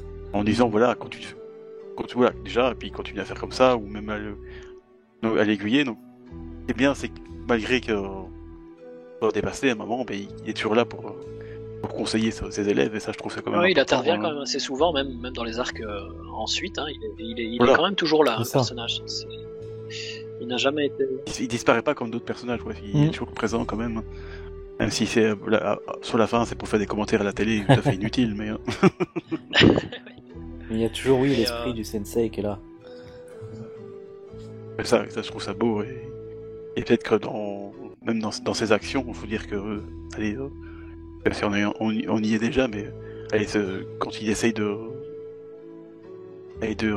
renfermer Piccolo Daimao dans l'autocuiseur avec son Mafugu. Bon, finalement il n'y arrive pas, mais je trouve ça beau, c'est son sacrifice, il a décidé parce qu'il voit bien que ses élèves n'y arrivent pas, parce que bon, Tenshinhan se fait battre, Goku il a disparu. Il dit voilà, mes élèves n'y arrivent pas, donc c'est à moi de. Ouais, c'est tout le. C'est tout le génie dans la narration, tout le génie de Toriyama, c'est effectivement de proposer des gros contrastes entre même au sein même d'un même personnage, c'est-à-dire un pervers rigolo, mais tu le suis comme ça tout le long de l'histoire, et puis soudain il devient sérieux. Ça fait une sacrée impact narrative et c'est des moments qui nous marquent à vie. Le personnage est vraiment Ah, carrément. Tu te dis si lui commence à devenir sérieux, mais vraiment Là, sérieux, ça donne toute l'ampleur. C'est la merde. Toute l'ampleur du danger de Piccolo. D'ailleurs, on l'a suivi. Enfin, moi, je l'ai suivi à l'époque du club Dorothée, cet arc-là. Et c'est vraiment le moment où, en fait, le manga, enfin l'animé, puisque je lisais pas encore le manga, l'animé change vraiment de ton, quoi. C'est vraiment le point central du changement de ton, beaucoup plus sérieux. Mais en manga aussi, c'est fou. Et d'ailleurs, ça commence par justement Kame Sennin qui trouve le symbole de Piccolo Daimao. Tu vois sa tête qui change vraiment du tout. Tu le sens aussi dans les. J'ai jamais vu aussi inquiet. Même l'art du ruban rouge, ça l'a. Et dans l'animé, tu le sens à travers les musiques, notamment. Ouais. Oui, aussi. Bah, ça, l'animé, grâce à tous ces artefacts. Donc, c'est la première fois qu'on sent qu'il y a un vrai danger pour Goku qui est supérieur à lui, quoi. Pour le monde, même. Jusque-là. Ça met en genre. Pour voir Kame Sennin aussi mortifié, c'est quand même assez. Tu dis pour Goku. Non, mais tu dis pour Goku, mais pour le monde en général, en fait. Ouais. Parce que même si jusqu'ici, il y avait toujours un peu. Toi, Pilaf qui veut venir conquérir le monde, Red Ribbon. Ouais, t'as jamais eu trop peur. Le Red Ribbon, on croit que c'est ça aussi, mais on le sent pas en danger, le monde, jusqu'ici. Alors qu'avec Piccolo Daimao aussi, clairement. Ouais, quand tu le vois raser toute une ville, bon. Ouais, puis c'est des démons qui tuent tous les gens du Tegashi Budokai, alors qu'ils sont censés quand même être un peu quand même talentueux quand même. Hein. Ouais, ça a bien été. Pas facilement vaincable. C'est vraiment monté. L'ambiance est vraiment montée d'un cran à ce niveau-là. La tension, etc. C'était vraiment bien fait. C'était bien monté, quoi. C'était pas juste 2-3 petits détails, non. C'était vraiment un tout qui faisait que. Ah non, déjà il commence fort avec la mort de Krillin. Désolé pour les gens qui ont pas lu. Déjà c'est violent, quoi. Mais tu sais, bon, Krillin c'est pas n'importe quoi. Quand tu fais mourir un de tes personnages principaux, déjà, bon. Ouais. Là, ok.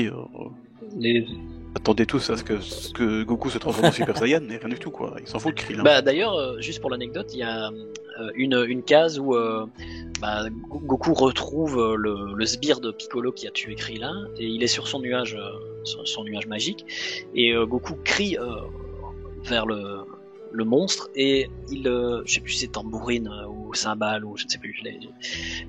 C'est tambourine. Moi j'ai entendu c'est tambourine. Et en fait, Goku. Je confonds toujours les noms, ces deux-là. En criant, Goku a les cheveux dressés. Oui, il a les cheveux hérissés, je me souviens de ce détail, oui. Oui. Il montrait déjà, tu vois, il montrait déjà la colère par cette manière graphique. Oui. Bah, oui, parce que effectivement, à plusieurs reprises, à ce moment-là de l'histoire, notamment quand il boit le poison de chez Karine, quoi, enfin la potion qui est censée l'empoisonner.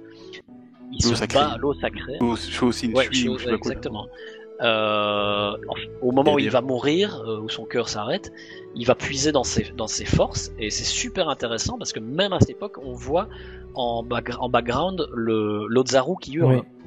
Donc l'Ozaru qui est en Goku l'a sauvé de la mort. Donc c'est super intéressant parce que évidemment Toriyama n'avait sans doute pas encore cette idée de planète Vegeta et de Saiyan et Super Saiyan, mais c'était quand même bien amené déjà. Oui, c'est vrai. Le fait que l'Ozaru, qu'on n'identifie pas comme étant extraterrestre, et qui est en Goku, est quand même ce qui l'a sauvé. Donc son instinct. Sa force intérieure. Ouais. Oui, c'est ce qu'on revoit quand il fait le coup final contre Piccolo Daimao. Exact. Il y a un bon suivi. Exact, ouais. Donc c'est vraiment intéressant à ce niveau-là. Voilà, mais ça nous écarte évidemment de Kame Sennin, puisque là on. Oui, voilà, mais c'était pour dire que bon, il a quand même une présence, et c'est lui qui introduit bien, je veux dire, toute la terreur de Piccolo Daimao, parce qu'il est le seul témoin. Il l'a combattu la première fois. Avec Tsuo Sennin, c'est le seul témoin vivant. C'est encore le seul témoin vivant encore de. Tout à fait. Ouais, tout à fait. Quand tu vois Piccolo Daimao, donc c'est justement trembler quand on lui décrit le kanji de. Ouais, là tu te dis oui. Tu te dis c'est sérieux, quoi. Ouais. Et d'ailleurs, c'est la dernière partie en tout cas de ce que j'avais sur mon petit programme, c'est d'aborder en fait ce qu'il y a autour de Kame Sennin, du personnage de Kame Sennin, en dehors du manga. Bon, on l'a déjà un petit peu effleuré, hein, mais on en parle notamment. Je vais parler des films, des 5 premiers films de Dragon Ball. Ouais. Donc Dragon Ball, les 3 premiers de Dragon Ball, sans Z, hein, on va dire, et puis les 2 suivants, donc les 5 premiers films de Dragon Ball et Z. Kame Sennin est un personnage qui est qui est central dans le début de l'histoire à chaque fois, qui est très important. Alors souvenons-nous du premier film de Dragon Ball. Ouais, ça va pas me revenir comme ça. Si, c'est celui avec le Glouton, avec Gourmet. La légende du dragon, la légende mystique ou... Et qui ça revit, Gourmet, ça réécrit un peu le début de l'histoire, la rencontre avec Kame Sennin, tout ça. Oui. Exactement. Là, ça réécrit, donc c'est un peu différent. Le deuxième, c'est lequel? C'est celui, ah oui, avec le château avec Lucifer. Du vampire, là, avec Lucifer. Là aussi, on parle de Kame Sennin parce qu'on est encore une fois dans une réécriture. C'est avec l'entraînement. C'est à l'époque de l'entraînement, il me semble, ça. Une sorte de filler. Ouais, je pense aussi. Ouais. Enfin, après, les films de Dragon Ball sont très particuliers, effectivement, parce que les 3 premiers, c'est plus une réécriture du manga. La rencontre des personnages, etc. Puis des personnages en eux-mêmes. J'adore d'ailleurs le troisième. Alors que le troisième qui est pas dans un délire encore plus. C'est même plus une réécriture, c'est des personnages complètement différents. Par exemple, le troisième film. Chaozu qui était empereur, Tenshinhan qui est sauvegarde du corps, c'est. Alors que les films de DBZ, c'est plus des histoires qui auraient pu se passer, on change pas les personnages ni rien, quoi. Voilà, c'est ça, exactement. C'est très différent. Et après, la dernière époque, c'est celle qu'on vit pour le moment, ce n'est plus du tout la même philosophie, c'est ni une réécriture, ni des épisodes fillers qui peuvent plus ou moins s'intégrer, c'est des films qui sont, entre guillemets, attention, ne hurlez pas, mais qui sont censés être canon, donc enfin qui sont censés s'intégrer réellement dans l'histoire. Et oui, et c'est une histoire originale, tu vois, qui. Donc c'est 3 philosophies qui se sont suivies au fil des films de Dragon Ball. Dans les 5 premiers films, eh bien, on voit beaucoup Kame Sennin, et notamment dans le troisième, on le voit combattre. Donc c'est pas mal. Enfin, on le voit combattre dans plusieurs d'entre eux. Donc, c'est pas mal. Même dans le Dr Willow, je ne sais plus le nom, ni en japonais ni en français. Oui, c'est ça. Donc le deuxième film de Dragon Ball Z. Là, il est même assez central dans l'histoire, effectivement, puisqu'il est censé, il est considéré comme l'homme le plus fort du monde.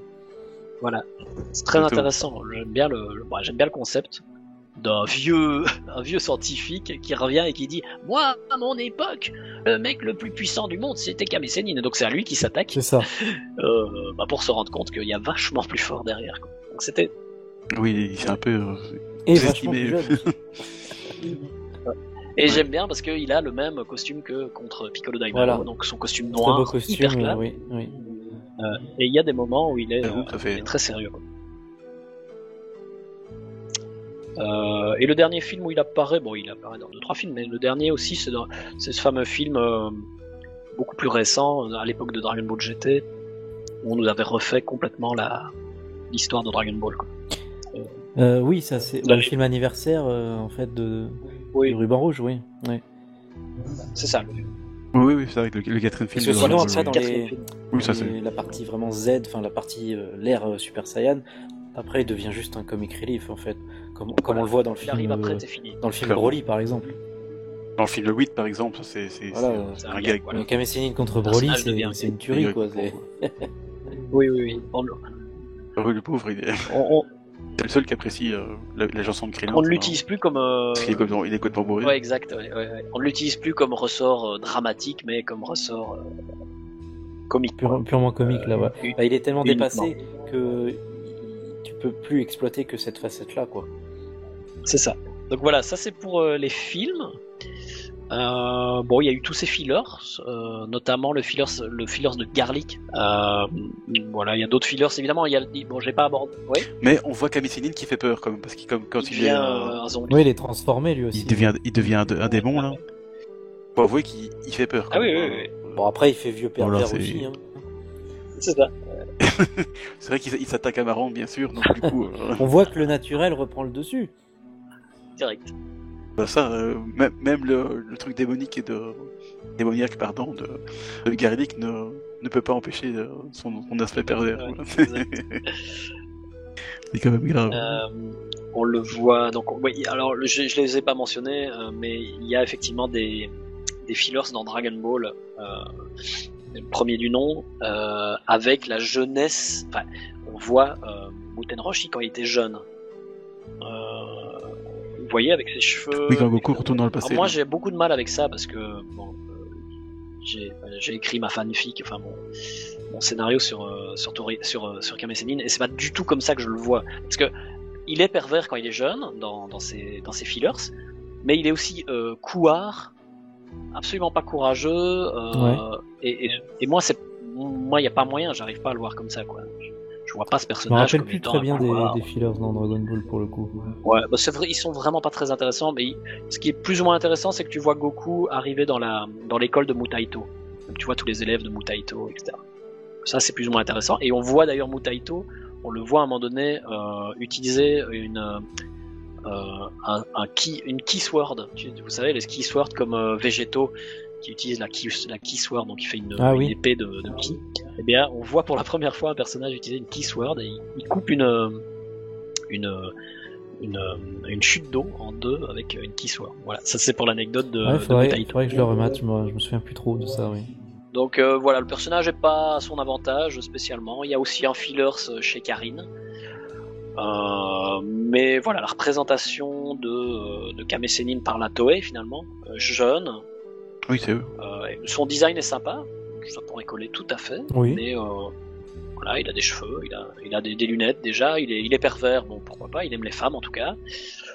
Mais couard, j'ai un peu du mal à l'imaginer quand même. Alors que pourtant dans le manga de mes mémoires, il dit bien qu'il est chauve de naissance. Alors voilà un point qui est noté sur ma feuille de route et qu'on va aborder. Ça, c'est une légende urbaine qui vient d'une mauvaise traduction de la première version. Ah oui, c'est la première trad alors. Voilà. Donc effectivement, juste pour que les auditeurs nous suivent bien, effectivement, il y a toute une partie des fans français de Dragon Ball qui pensent que Thalès est le frère de Sangoku parce qu'il y avait une mauvaise traduction de Sangoku. Voilà. Et ben c'est pareil en fait. Il y a la première traduction de Dragon Ball mentionne en fait que dans un des premiers chapitres, Kame Sennin dit, enfin Tortue Géniale dit non mais moi je suis chauve de naissance. Et c'est une mauvaise traduction en japonais, il dit pas je suis chauve de naissance, il dit je suis chauve. Parce qu'en fait si vous y réfléchissez bien, chauve de naissance ça ne veut rien dire. Personne ne naît chauve de naissance. À moins d'avoir une maladie. Après dans le contexte. À moins d'avoir une maladie. Ouais mais dans le contexte Dragon Ball, pourquoi pas, tu vois. Mais effectivement, s'ils ont mal traduit, bon bah ok, mais ils ont mal traduit. De toute façon, ça pouvait avoir des cheveux avant, oui. Donc effectivement, ce qu'il veut dire, lui, c'est qu'il est chauve. À son âge, il est chauve. Voilà. Donc il ne se rase pas les cheveux comme un expert en arts martiaux. Il est juste chauve. Je suis vieux, donc je suis chauve. Donc oui, c'est bizarre d'avoir rajouté ce truc. Et voilà, chauve de naissance, c'était complètement une erreur. Et donc il y a beaucoup de gens qui pensent toujours maintenant qu'il est chauve de naissance. Ah oui, parce que dans la vraie vie n'existe l'immense majorité du public francophone a vu l'animé en VF et ou lu la première édition, la première version de la traduction. C'est rare que ce soit la deuxième ou la troisième, quoi. Donc. Ouais. Voilà, c'est ça. Même si maintenant ça commence à te faire bien sûr. La perfecte édition. Et dans les premières générations, en tout cas, connu, mais c'est vrai que en tout cas, ils ont pas poussé jusque là, sauf quand on était fan de manga et de vouloir lire une vraie traduction, etc. Donc. Ouais. Enfin voilà, c'est intéressant de le dire. C'est sûr que ça perdure pas mal cette légende, oui, du coup. Ouais. Donc effectivement, et puis c'est vrai que dans le flashback, dans le manga, on le voit avec les cheveux rasés, simplement parce que justement, à l'époque quand il était dans l'école de Mutaito, il se rasait les cheveux parce que c'était un expert en arts martiaux. Alors que le maître ne le faisait pas, Mutaito. C'est plus pour les élèves normalement, oui. Le côté. Voilà, c'est ça. Oui, exactement. Hein. Ouais. Je pense que c'est vraiment le cas dans les écoles d'arts martiaux. On voit Sennin pareil, alors qu'après, une fois maître, il a des cheveux. Il a des cheveux. Il a une calvitie, mais. Alors que Krillin a les cheveux coupés. Rasé, pardon. Tenshinhan a les cheveux rasés. Chaoz a un poil sur le crâne, mais on va dire pareil. Donc, en fait, c'est une norme. Après, Tenshinhan, on va dire qu'on le suppose. On voit jamais avec. C'est pas vraiment dit, mais oui. Mais enfin, en tout cas, bon, c'est comme ça qu'il les a représentés. C'est ça. Donc, voilà. Ça, c'est pour l'anecdote. Et pour finir avec les cheveux, la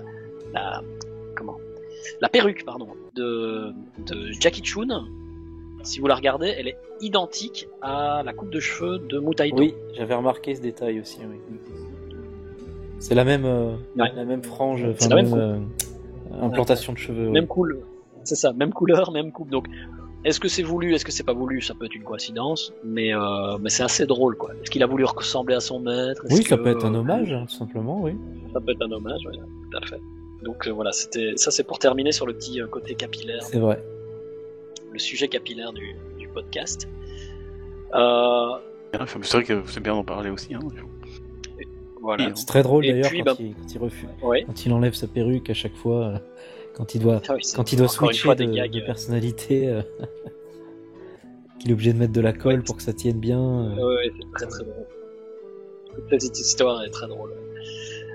Dernier petit point, peut-être la tentative de Dragon Ball Super de remettre le personnage au premier plan. Au premier plan. Alors, on pourrait, bon, ça a fait couler pas mal d'encre dans la fanbase, mais de qui vient l'idée? Force est de constater que ça vient de Toriyama à la base. Pourquoi? Parce que c'est dans le deuxième film donc dans Resurrection F, oui. dans Fukatsu no F, que Toriyama, c'est Toriyama qui a écrit le scénario et c'est Toriyama qui a dessiné les personnages, les designs des personnages, et il a remis, voilà, il a décidé. C'est là qu'il revient vraiment au premier plan, oui, au niveau des combats déjà. Kame Sennin ferait partie de la Z-Team. Ouais. C'est ça. Et donc c'est d'ailleurs Krillin qui le prend sur son dos pour voler. Donc c'était une volonté, vraiment une volonté de Toriyama de se dire moi j'aime bien ce perso. Il a déjà dit en interview que c'est un de ses persos préférés. J'aime bien ce perso, j'ai envie qu'il revienne. Oui. Voilà. Ce qu'ils en ont fait ensuite, ça reste aussi intéressant parce que donc il est revenu dans Fukatsu no F, donc dans Resurrection F. Il combat des sbires des soldats de l'armée de Freezer de bas niveau et il leur met quand même la misère. Moi je suis pas contre parce que je vois pas pourquoi des soldats de l'armée de Freezer seraient hyper balèzes. Surtout qu'il est dit, si je me souviens bien, que justement le niveau de l'armée a vraiment baissé. Ouais. En plus. Exact. Donc ça n'est pas complètement. Donc pourquoi pas. C'est une bonne mise en avant du personnage. C'était intéressant de le revoir. Ouais, après il faudrait voir un peu la puissance parce que c'est vrai que Kame Sennin n'est pas censé non plus avoir une puissance complètement. Non, mais allez, bon, on va pas faire sur ces chiffres parce que c'est compliqué, mais je crois que les derniers chiffres qu'on lui donnait c'était pas plus de 200. Ouais, mais c'est bien ce que pense Toriyama des chiffres de puissance. Oui, voilà, il a arrêté ça vite fait et il a eu raison parce que c'est vrai que rien n'empêche qu'il se soit entraîné sans qu'on le sache. Il y a ça, il y a la technique et l'expérience aussi, c'est quand même le personnage qui est. Enfin, tu vois, les soldats, ils ont peut-être 10 ans d'expérience de combat et le mec, il a 300 ans d'expérience du combat. Donc, et rappelez-vous, c'est ce qui est d'ailleurs mis en avant. Rappelez-vous, il y a des soldats, même à l'époque de Namek, qui ont besoin d'un appareil technologique pour envoyer du ki. Oui, tout à fait. Ouais. C'est vrai, ceux qui sont défoncés par pourtant ils volent. Oui, c'est des extraterrestres. Mais bon. Voilà, donc moi j'ai toujours été partisan de, il y a les chiffres, mais il y a aussi toute la technique et toute l'expérience. Et ça, ça a d'autant plus d'importance quand on parle de Kame Sennin. Et puis, il faut prendre aussi le recul pour moi à l'époque, c'est que c'était un film, quoi. Oui, dans un film, on a quand même plus de liberté généralement. Ouais. C'est vrai, puis. Voilà. C'est comme ça qu'en tout cas. Il faut avouer que ça nous a donné quelques chorégraphies plutôt sympas de Yamaburo d'ailleurs. Sur les combats de Kame Sennin. Donc... Ouais, je trouvais ça sympa. C'est vrai que avec son bâton là. Plutôt cool.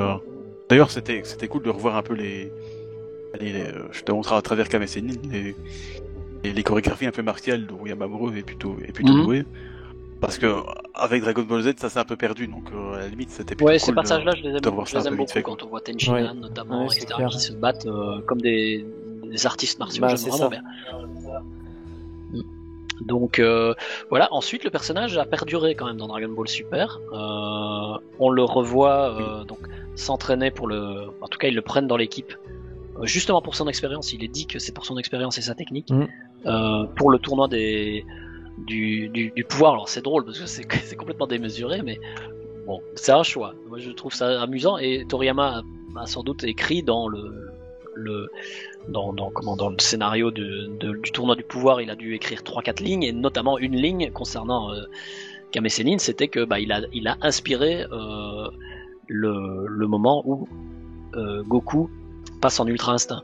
Alors ça a été ça a été écrit différemment dans l'animé et dans le manga. C'est ça, ça doit être tellement des notes brèves que des petites phrases, après c'est exploité différemment entre le manga et l'animé, puisqu'il y a des auteurs différents, des sensibilités différentes et des objectifs marketing différents. Donc, puis Toriyama est pas non plus très loquace sur. D'ailleurs, pour revenir sur Battle of God, justement quand on parlait de Kame Sennin qui se bat contre les soldats de Freezer, il avait juste dit voilà, c'est une grosse bataille épique, puis débrouillez-vous avec ça, quoi. Et là, bon, ok, d'accord. Bon. Donc, je pense vraiment que le tournoi du pouvoir, il a dû dire c'est la grosse baston, tout le monde se casse la gueule. Moi, j'aimerais juste ça, et après vous débrouillez. C'est ce qu'on retrouve effectivement dans l'animé et dans le manga. On peut deviner un peu le squelette de son scénario, justement, en voyant les points communs entre les deux supports, en fait. Ouais, c'est ce que je me suis toujours dit aussi, effectivement. Donc, Toyotaro a gardé Kame Sennin comme un des derniers personnages de l'univers 7 en lice. Et il arrive, avant de évidemment être expulsé comme une merde, ce qui est logique en guillemets, il arrive tout de même à donner une dernière leçon à Sangoku. Alors je sais que ça, encore une fois, ça n'a pas été super bien écrit, mais je trouve que l'idée derrière est pas mauvaise. Moi j'aime bien le fond, le fond du truc, l'esprit du truc en fait, par rapport à sa maîtrise des arts martiaux, et il esquisse vraiment, il est pas amigaté, c'est vraiment une esquisse. Pas du tout, il montre un peu la voie. Jiren, parce que Jiren s'attendait pas du tout à ce qu'un vieux débris ne serait-ce que bouge, et en fait il arrive à éviter un coup ou deux, et il montre, il montre la voie, et il dit une dernière fois son slogan là, et il rajoute bien bouger, et ça. En fait, il était en train de confronter Goku au fait que Goku était dans la surpuissance totale tout le temps. Il essayait d'être plus puissant face à Jiren, et il lui a juste dit mais attends, tu vas pas y arriver si tu ne penses qu'à la puissance. Le mec, il est en face, il est surpuissant. Essaye juste autre chose, quoi. Et donc, pense à l'expérience, pense à la technique, et essaye d'éviter les coups. Et boum, Migate no. Donc après, le message est bien, mais après, c'est vrai que ça soulève quelques Ça soulève quand même quelques incohérences sur le personnage, sur l'évolution de Goku aussi. Enfin, c'est complexe. Il y a eu mais c'est vrai que. Il y a des trucs un peu j'avais quand même esquissé un sourire en voyant ça. J'aimais bien l'idée, la noblesse du truc, tu vois. Mais c'est vrai la tentative était bonne. Mais c'est vrai que ça fait un peu too much. C'est pas passé chez tout le monde, mais parce que beaucoup de gens voient ça. Mais too much, pas tant pour la prouesse de Kame Sennin, mais plus pour tout ce que ça soulève derrière, je trouve, tu vois. Oui. Oui, voilà. Parce que Goku, il y a trop de choses derrière. Il a appris à bouger, à sentir son adversaire et tout, notamment avec son entraînement chez Camille. Donc je le vois pas oublier tout ça, tu vois. Non, c'est ça. En fait, ça mettait bien en avant Kame Sennin, mais au détriment de Goku. Voilà. En fait, on pourrait résumer. Mais voilà, c'est le Goku. Ça c'est dommage parce que comme tu dis, l'idée était pas mauvaise. Ouais, c'est beaucoup de DBS. Il y a pas moyen. On dirait qu'il réapprend tout de zéro et c'est très chiant. C'est très très moche. Dernière apparition de Kame Sennin dans Dragon Ball Super, c'était dans l'arc Moro. Quand les humains, la Z-Team fait face à Moro au moment où il arrive sur Terre. Et effectivement, il y a une dernière tentative de le mettre en scène face à 3 filles. Ils se bandent les yeux pour ne pas les voir et ne pas trop mater succomber à leur charme. Et donc il combat comme ça à l'aveugle et ça lui réussit. Ils sentent leur coup, etc. Voilà, c'est un petit combat. Ouais, voilà, ça c'était mignon. Ça c'était plutôt bienvenu. Enfin, c'est pertinent. C'était sans prétention. C'est pertinent pour le personnage en fait, je trouve. Ça rappelle dans les débuts de Dragon Ball quand s'il avait combattu Lanfan. Oui, exact. Oui, tout à fait. C'est le même principe, que Lanfan, effectivement. C'est un peu la même idée. Voilà, ça s'est terminé comme ça, il me semble, pour le personnage. On l'a pas revu. Il y a juste le passage le plus controversé de Kame Sennin dans Dragon Ball Super qui a été censuré dans le monde entier. Par la censure, c'est très bien. Par la scandalité de cet épisode complètement débile. Oui, là on voit que il a vraiment fait n'importe quoi avec ce personnage, quoi. Ah putain. Ils ont laissé. Honnêtement, je comprends toujours pas comment il y a un type qui s'est dit c'est une bonne idée. J'imagine dans la Dragon Room, ils sont en train de parler de ça, ils se disent c'est une bonne idée, ça, on va faire ça. C'est bien ça. Ouais, voici, il va la violer comme ça, oui, bonne idée, ça. Il y a des gens qui l'ont dessiné. aussi. Frère, quoi, c'est... Ah non, c'est catastrophique, l'épisode est dégueulasse. Allez, je vous dis, il y a des trucs bien dans Dragon Ball Super, mais à chaque étape, à chaque étape, tu te dis, mais attends, déjà, bonne idée, les gars qui dessinent, les gars qui font le cast, qui va faire le doublage derrière, tu te dis à quel moment il y a personne qui dit stop, quoi. Ouais, non, c'est catastrophique. C'est incroyable. Donc pour les auditeurs, on parle donc il y a 2 épisodes, hein, il me semble. Il y a donc je sais plus dans quel ordre ils passent. Il y a en gros un épisode où ils vont voir Tenshinhan dans son dojo. Donc Tenshinhan a un dojo et il y a une nouvelle élève. Je sais plus comment elle s'appelle et Yufan ou je sais plus. Bon bref, et c'est catastrophique de A à Z en fait. Il y a Kame Sennin qui apparaît dans l'histoire et je sais plus pourquoi il lui touche les fesses, il se vautre dessus, il la kidnappe. Enfin, je ne sais même plus le scénario tellement ça n'a aucun sens. C'est un niveau. Oui, c'est un niveau jamais vu dans tout ce qu'il a fait dans Dragon Ball, quoi. C'est plus drôle en fait parce que comme ça devient, on en a parlé beaucoup, ça devient malaisant et pas drôle en fait. Ça devient malaisant et surtout pour le moment on peut plus faire les choses comme on les faisait avant, il faut quand même bien admettre. Et on va pas s'étendre, mais on pourra finir là-dessus. Mais là ça ne prenait vraiment que la partie perverse. Donc surtout qu'il y avait un contexte à chaque fois dans le manga au début quand il y avait ce côté pervers qui ressortait, il y avait un contexte, ça faisait avancer l'histoire quand même. Alors que là c'est gratuit. En fait.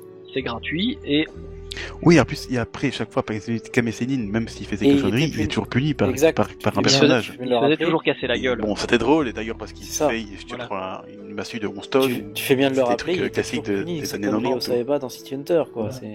Exact. Voilà. Exactement, c'est ça. Alors qu'ici, pas du tout. Ça doit être la morale. Les gens le regardent faire ces trucs dégueulasses, et c'est normal. Non, avec ce genre de gag, tu dois avoir une morale derrière. Si tu n'as pas ça en tête quand tu écris ton histoire, c'est mort. C'est ça. Si encore une fois, et là c'était pas le cas. Et d'ailleurs, je crois qu'il finit, il n'en pouvait tellement plus que ses poils, donc Plume, qui se transforme en gonzesse, et il se renferme dans une petite baraque avec lui. Oui, c'est ça. Mais à l'image de la femme, hein, donc, oui, c'est ça. Très jeune. Et il finit. Et il fait son entraînement pour être entre guillemets insensible au charme féminin, mais via des bruits qu'on nous imaginons tous. Donc, mais c'est malsain, tout simplement. C'est un bruit, quoi. Et c'est exactement malsain, mais même moi qui suis pas très, suis parfois assez laxiste moi aussi, franchement. Les choses. Aussi, mais...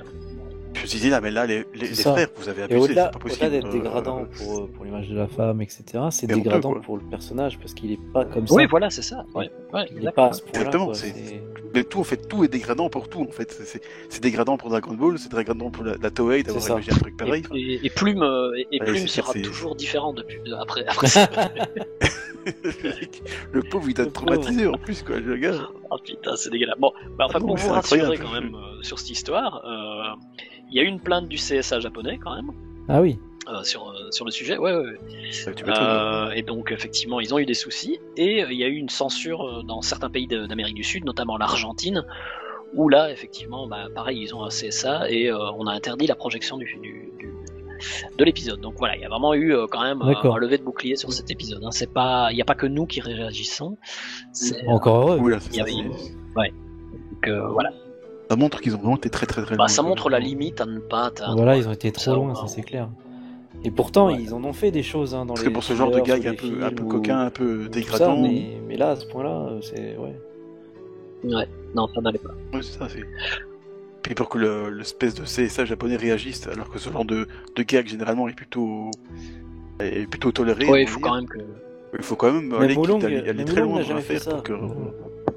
Même Moulin. Ça quoi. Alors c'est quand même le plus pervers de tous. Hein. Donc voilà, ça c'est un peu les dérives, on va dire, de Toei qui prend toujours un point d'un personnage et qui exagère tellement. Et là, ils sont complètement partis. Voilà, ça finit un peu la boucle du personnage. Hein. Tout ce qu'il y a de positif, on finit par ce qui est négatif, ce qui n'est pas très intéressant sur le personnage, qui a été mis en avant là-dedans, quoi. Donc voilà, pour moi en tout cas, j'ai fini ma feuille de route. Mais je pense qu'on a, oui. Je pense que tu avais deux petits points que tu avais parlé légèrement, c'est le personnage de Kame Sennin actuellement, comme on disait, je pense que ça serait quand même très difficile de le refaire, même à la sauce Dragon Ball Z, pas les abus de Dragon Ball disons Super. que si, effectivement, s'il faut le faire, si un jour il décidait, par exemple, s'il décidait de faire un remake de Dragon Ball, là forcément on aurait, les gags vont être épurés quoi. Parce que de nos jours. Après, il y a quand même son héritage, comme on le disait tout à l'heure. Hein. Tu prends Naruto, tu prends One Piece, il y a encore des archétypes comme ça, du genre Jiraiya, du genre Sanji, qui peuvent être aussi sérieux et classe que pervers et voilà. Mais ils se font punir, ça reste comme à l'époque de Dragon Ball. Donc, si c'est bien fait. Mais il y a toujours cet héritage-là et c'est devenu presque un personnage incontournable de chaque shonen quasiment. Donc, ouais, tout à fait. On pourra pas éviter, de toute façon, s'ils font un remake, ils vont pas pouvoir tout censurer, c'est pas possible. Donc le personnage ne pourra pas y être épuré complètement. À mon avis, c'est plutôt dans la mise en scène que ça devrait être. C'est la mise en scène qui doit être actualisée, qui doit être mais sinon, regarde comme Ryo Saeba, on continue à faire des films, etc. Et on peut pas enlever cette composante du personnage. Donc, non, et puis bon, on peut pas se laisser bouffer non plus par une tendance qui est à crier au loup à la moindre cuisse ou culotte d'une jeune fille dont l'âge est incertain. On n'est pas il faut quand même que tout le monde garde la tête froide. Et ça reste des gags, les personnages sont punis, donc c'est amené comme ça reste de la rigolade du second degré. Et donc, garder à l'esprit aussi une chose que surtout en Europe on doit oublier, je pense, mais le public cible. Dans Dragon Ball, tu vois Bulma à 16 ans, les seins à l'air, faut oublier que le public cible, c'est des ados de 12-13 ans. Ouais, tout à fait. Donc il n'y a rien de malsain. Oui, puis c'est des ados japonais à la base. Voilà, et là-dessus, il n'y a rien de malsain, c'est pas comme si c'était un public adulte, la cible à la base. Alors certes, il y a des adultes qui peuvent le lire et qui continuent de le lire aujourd'hui, mais il n'y a pas de but derrière malsain, quoi. Non, c'est comme moi j'achète par exemple le Saikyo Jump qui est un magazine de la Shueisha avec vraiment des histoires qui visent les 8 ans, des choses comme ça. Et il y a des zizi à l'air en permanence quoi. Donc il y a des petits garçons en zizi à l'air. C'est ça. Alors mais c'est pas possible. Mais non, mais en fait c'est la cible, c'est des enfants. On n'est pas en train de leur montrer des pénis. Oui. On est juste en train de montrer que naturellement les personnages rigolent et courent nus comme Goku au début, il était le zizi à l'air très souvent et il n'y avait rien de sexuel. C'est un gag. C'est juste un petit garçon quoi. Pour faire rire, et pour un enfant, c'est une image qui est rigolote. C'est ça. On n'est pas du tout dans la perversité. Et pour le côté nature du personnage quoi, tout simplement. Il n'y a que l'esprit des gens. Oui, puis je pense que les Japonais ont un rapport différent aussi à la nudité que nous. Oui, déjà, bon. Oui, il y a pas les Européens qui sont un peu prudes. On les témoins avant. Ils ont les extrêmes, ils ont l'extrême pudeur d'un côté, et puis et le côté moins tabou sur le sexe aussi, bien sûr, mais. Bah oui, c'est un pays de contrastes. Les contrastes, voilà, c'est ça. Tout à fait, quoi. Ouais. Donc encore une fois, il faut effectivement pas prendre tout ça avec son air d'Européen. Disons que voilà, les mentalités changent et je crois qu'il faut quand même garder du sang-froid et un peu de recul quand c'est garder du contexte dans l'humour et dans le. C'est ça, garder du contexte. Hein. D'ailleurs, les Japonais changent aussi, hein, c'est comme on devient aussi. Toei les censure à la base lui-même. Hein, c'est comme on pourrait pas faire Tintin au Congo aujourd'hui, quoi. C'est tout. Oui, ce qui est normal, mais c'est pas pour ça qu'on ne peut pas en parler. En tout cas, pas dans son état, quoi. On peut pas l'analyser, qu'on ne peut pas le remettre dans son contexte. Il faut toujours remettre les choses dans leur contexte, sinon on n'utilise pas notre cerveau. Voilà. On ne fait que censurer ou oublier les choses qui nous gênent. Et là, c'est pas la bonne solution. Ça, non, c'est pire. C'est pire après, oui. Bien pire. Ouais. C'est ce qui amène des extrêmes aussi. Donc, voilà. Bon, c'est pas le sujet, mais en tout cas, on l'a un petit peu effleuré. On l'a un peu effleuré, oui.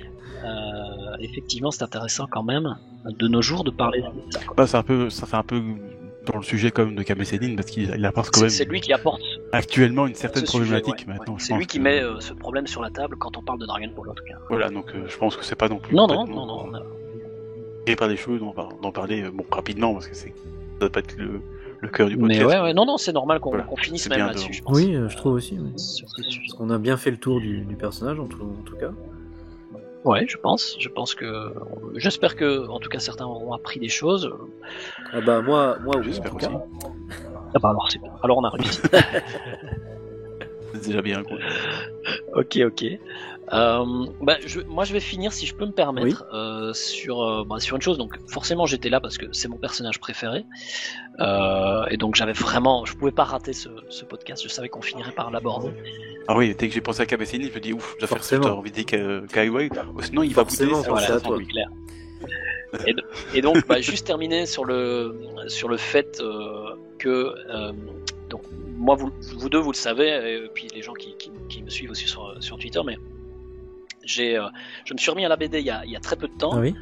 Il y a 2 ans et demi, et mon premier projet pour me réapprendre à écrire des histoires, mon premier projet c'était de toucher quelque chose que je connaissais, et qu'est-ce que je connaissais? C'était le personnage de Kame Sennin. Donc je me suis lancé dans l'écriture de sa jeunesse. J'ai tout relu, j'ai vraiment analysé le personnage, et donc j'ai brodé par rapport à toute cette histoire du Dragon World, des centaines d'années avant Dragon Ball, toute une histoire. Donc j'ai condensé ça je crois que j'avais une petite centaine de pages de script. Ah, c'est pas mal déjà.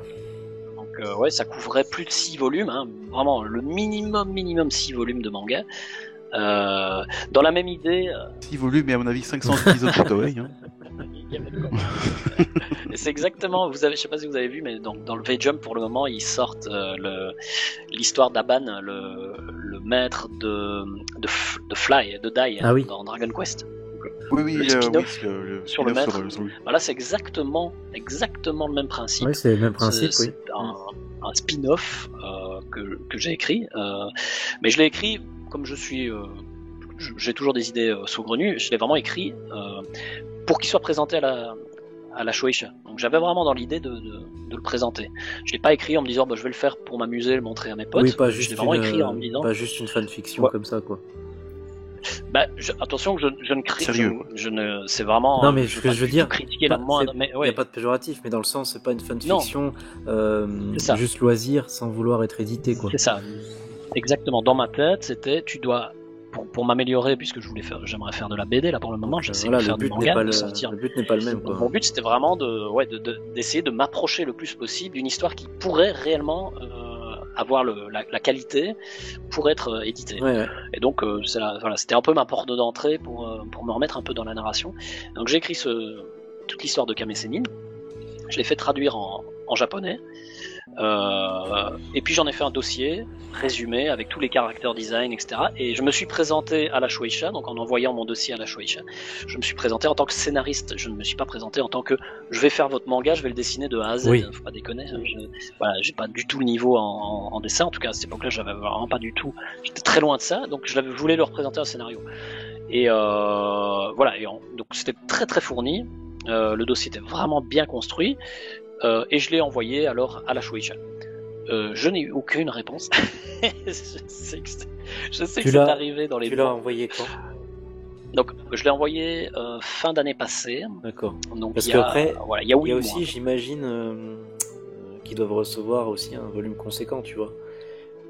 Des demandes, je suis pas certain, parce que je pense pas qu'il y en ait beaucoup qui osent en fait, tout simplement. Je pense pas qu'il y ait assez de fou pour se dire je vais. Peut-être pas de l'étranger, mais en local, peut-être qu'ils reçoivent déjà beaucoup de choses. En local un peu plus. Et donc je sais à pas. l'étranger, je sais pas quels sont. Si tu connais les délais habituels de réponse, mais peut-être que t'es encore dedans, tu vois. Ah oui, tout à fait. Ce qu'il y a, c'est qu'il y a aussi un schedule et un agenda pour Dragon Ball qui est, à mon avis, ficelé sur les 5 prochaines années. Oui, voilà, il y a ça aussi. Faut se dire ça aussi. Donc, ils ont un programme qui est ficelé là avec la Toei, puisque ça représente tellement d'argent que ils doivent avoir un agenda qui doit être bon. Mais sur ça, après, je pense simplement que. Moi, je reste persuadé que l'idée que j'ai eue est bonne et qu'elle pourrait être exploitée. Ça, c'est mon avis personnel. Mais à côté de ça, je pense simplement qu'un étranger qui débarque sans aucune référence et sans recommandation, sans avoir été recommandé par quelqu'un, c'est compliqué. C'est très compliqué. Ouais. Bon, après, ils l'ont accepté pour faire leur film Dragon Ball Evolution. Donc Oui, bah ils sont mordus les doigts quand même. Mais ça c'était la Fox. Oui, bien sûr, je rigole parce que... C'est pas le bon exemple, ça, mon petit. Après, peut-être qu'ils vont faire Roshi Evolution, rien que pour toi. C'est justement pour ça que je le dis. Parce que... On va se calmer. Et imagine le retour de Shoyun Fat en Muten Roshi, pour ton histoire. Il y a l'actualité avec la série One Piece, hein, pareil, Oda, il s'est un peu mordu les doigts là-dessus. Voilà, mais Netflix, ils vont faire un truc, tu vois. Donne ton scénario à Netflix, ils vont faire un truc. Ils vont faire une série, ça va être marrant.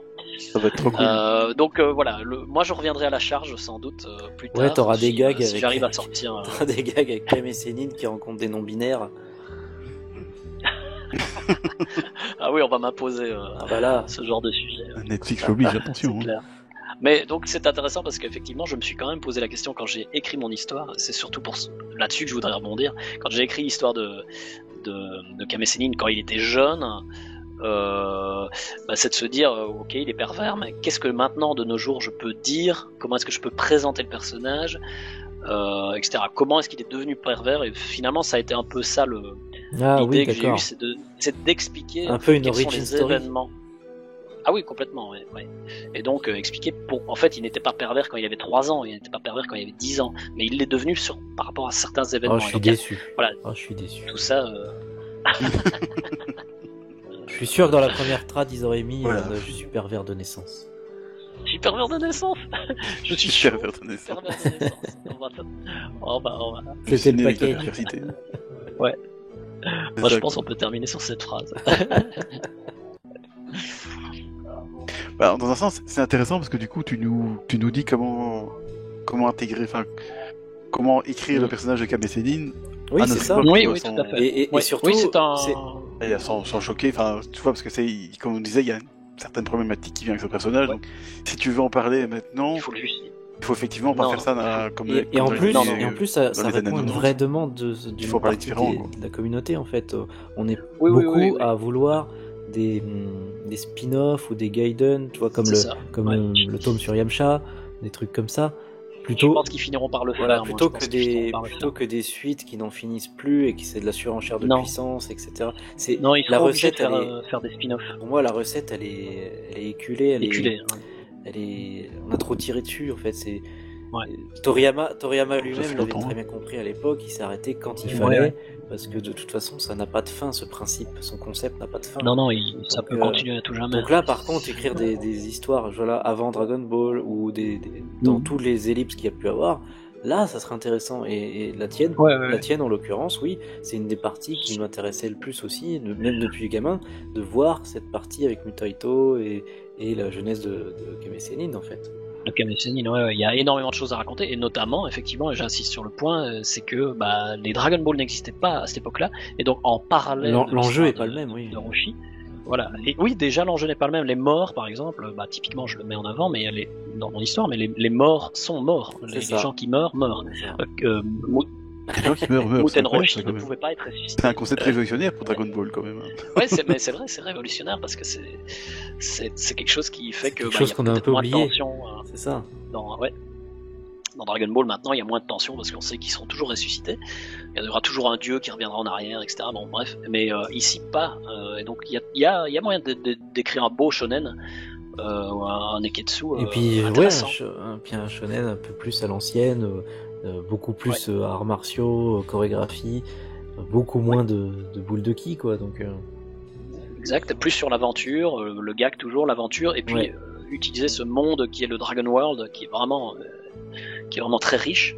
Oui, voilà, au niveau aventure, il y a moyen de faire beaucoup de choses. Donc voilà.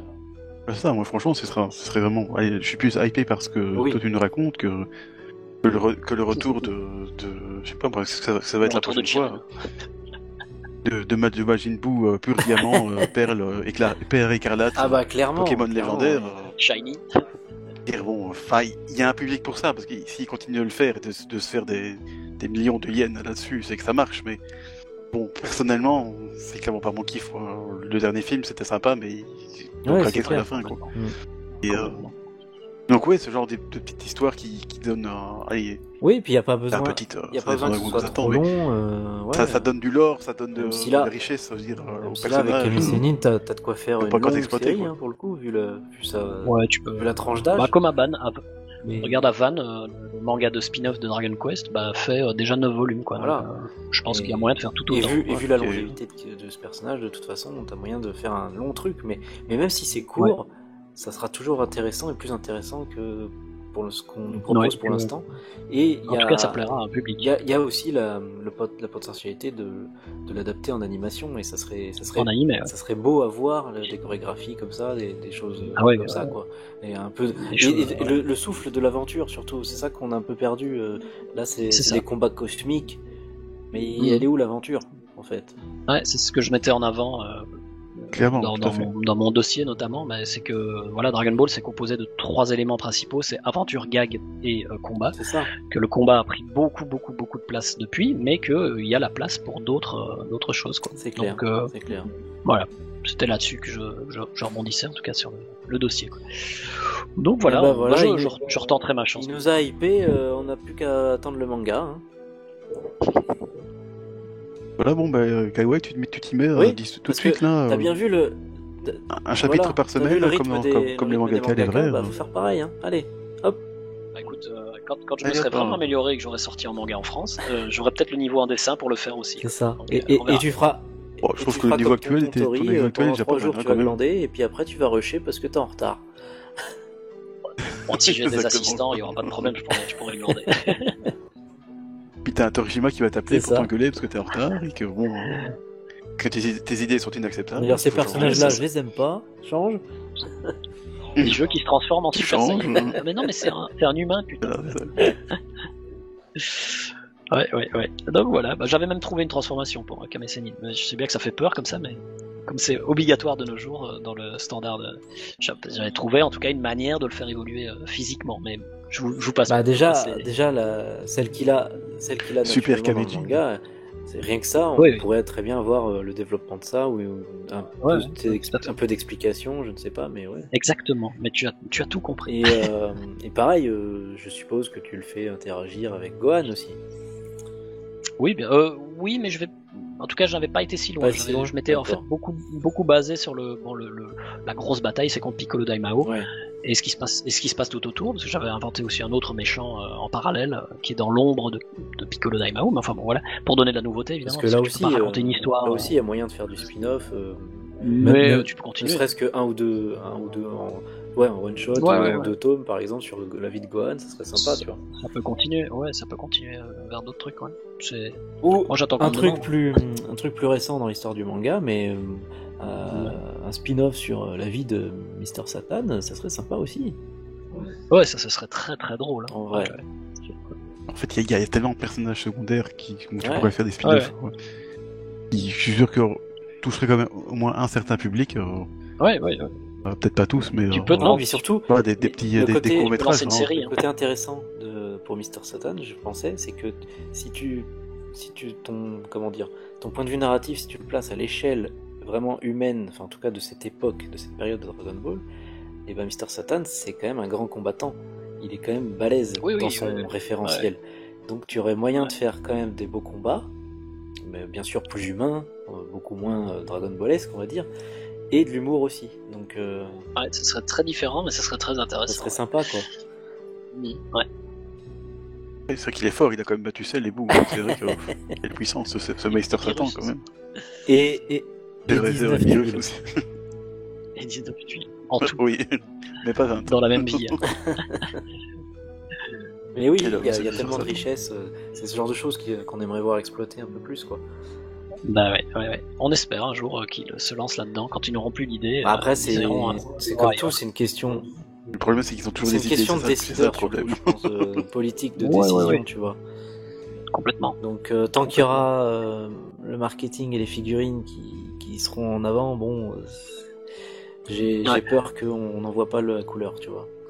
Ouais, mais tu vois, ça, je l'avais mis en avant. J'avais quand même bien précisé que j'avais imaginé mon histoire avec toute cette partie marketing derrière la tête, donc je l'avais pris vraiment. Oui, t'avais anticipé pour que ça puisse quand même fonctionner, quoi. S'intégrer dans la logique marketing actuelle de Dragon Ball. Donc, et tout était pensé, c'est pour ça que je pense qu'en soi, il y avait quand même le potentiel pour que ça soit utilisé. Après, un jour, pourquoi pas. Hein. Du coup, t'avais déjà construit les figurines de Kame Sennin en boîte d'allumettes. en plastique. Après, un jour, pourquoi pas, parce que regarde, même aux États-Unis où le marketing est très prégnant, on arrive à avoir des œuvres qui deviennent matures ou tu vois, dans les comics, tu vois, même en partant de rien, des fois, on arrive à avoir des trucs un peu plus sombres ou matures, genre 50 ans plus tard. Donc, pour Dragon Ball, ça peut le faire aussi. Hein. Ouais. Donc, on va dire que c'est nos petits-enfants qui auront la réponse. Oui, peut-être, ouais. Effectivement, je crois que ce sera eux plutôt que nous. À mon avis, Dragon Ball sera encore là. Oui. Ah oui. Tu vois, nous, on sera longtemps, on sera des sûr. papis greniers, quoi. Papy, oui, on en parlera comme des papys. C'est ça. Ah, C'est ça, t'as puis vu, eux, hein, ils en seront au CSJ 12. Enfin bon. Enfin voilà, en tout cas, je pense qu'on a fait le tour de la question. Exact. Et, j'espère que ça vous aura plu autant qu'à nous. Ah ouais, on a pris... Oui, super bien. tout à fait. Et, j'espère très aussi. content de le faire avec vous. Pareil, ça faisait longtemps qu'on n'avait pas réuni l'équipe, et donc ça fait plaisir. Et on a enfin pu faire ce podcast, donc mission accomplie. Très bien. Et ouais, depuis le mois d'avril, on essaye, mais ça ne voulait pas. Et là, pour l'instant, ça part bien. D'habitude, on est plutôt en pause l'été, et là, on a réussi à en faire un déjà. Donc, magnifique. Voilà, c'est ça. On se retrouvera de toute façon prochainement, je pense, pour la suite de notre partie sur Majin Buu aussi, qu'il faut qu'on termine. Effectivement, faut qu'on la termine. Et on a d'autres sujets en réserve de toute façon. On a encore des films, Dragon Ball à faire comme aussi. des histoires courtes, etc. Donc on a encore de quoi faire de toute façon. Ouais. Mais je dis, on a encore les films, les quelques films Dragon Ball Z à faire. C'est pas les sujets qui manquent de toute façon. Eh bien, écoutez, je vous salue, jeunes gens, et puis nos auditeurs également. J'espère que vous avez passé un super moment. Merci à tous, et on vous souhaite une très très bonne soirée. Au revoir. Au revoir. Salut à tous.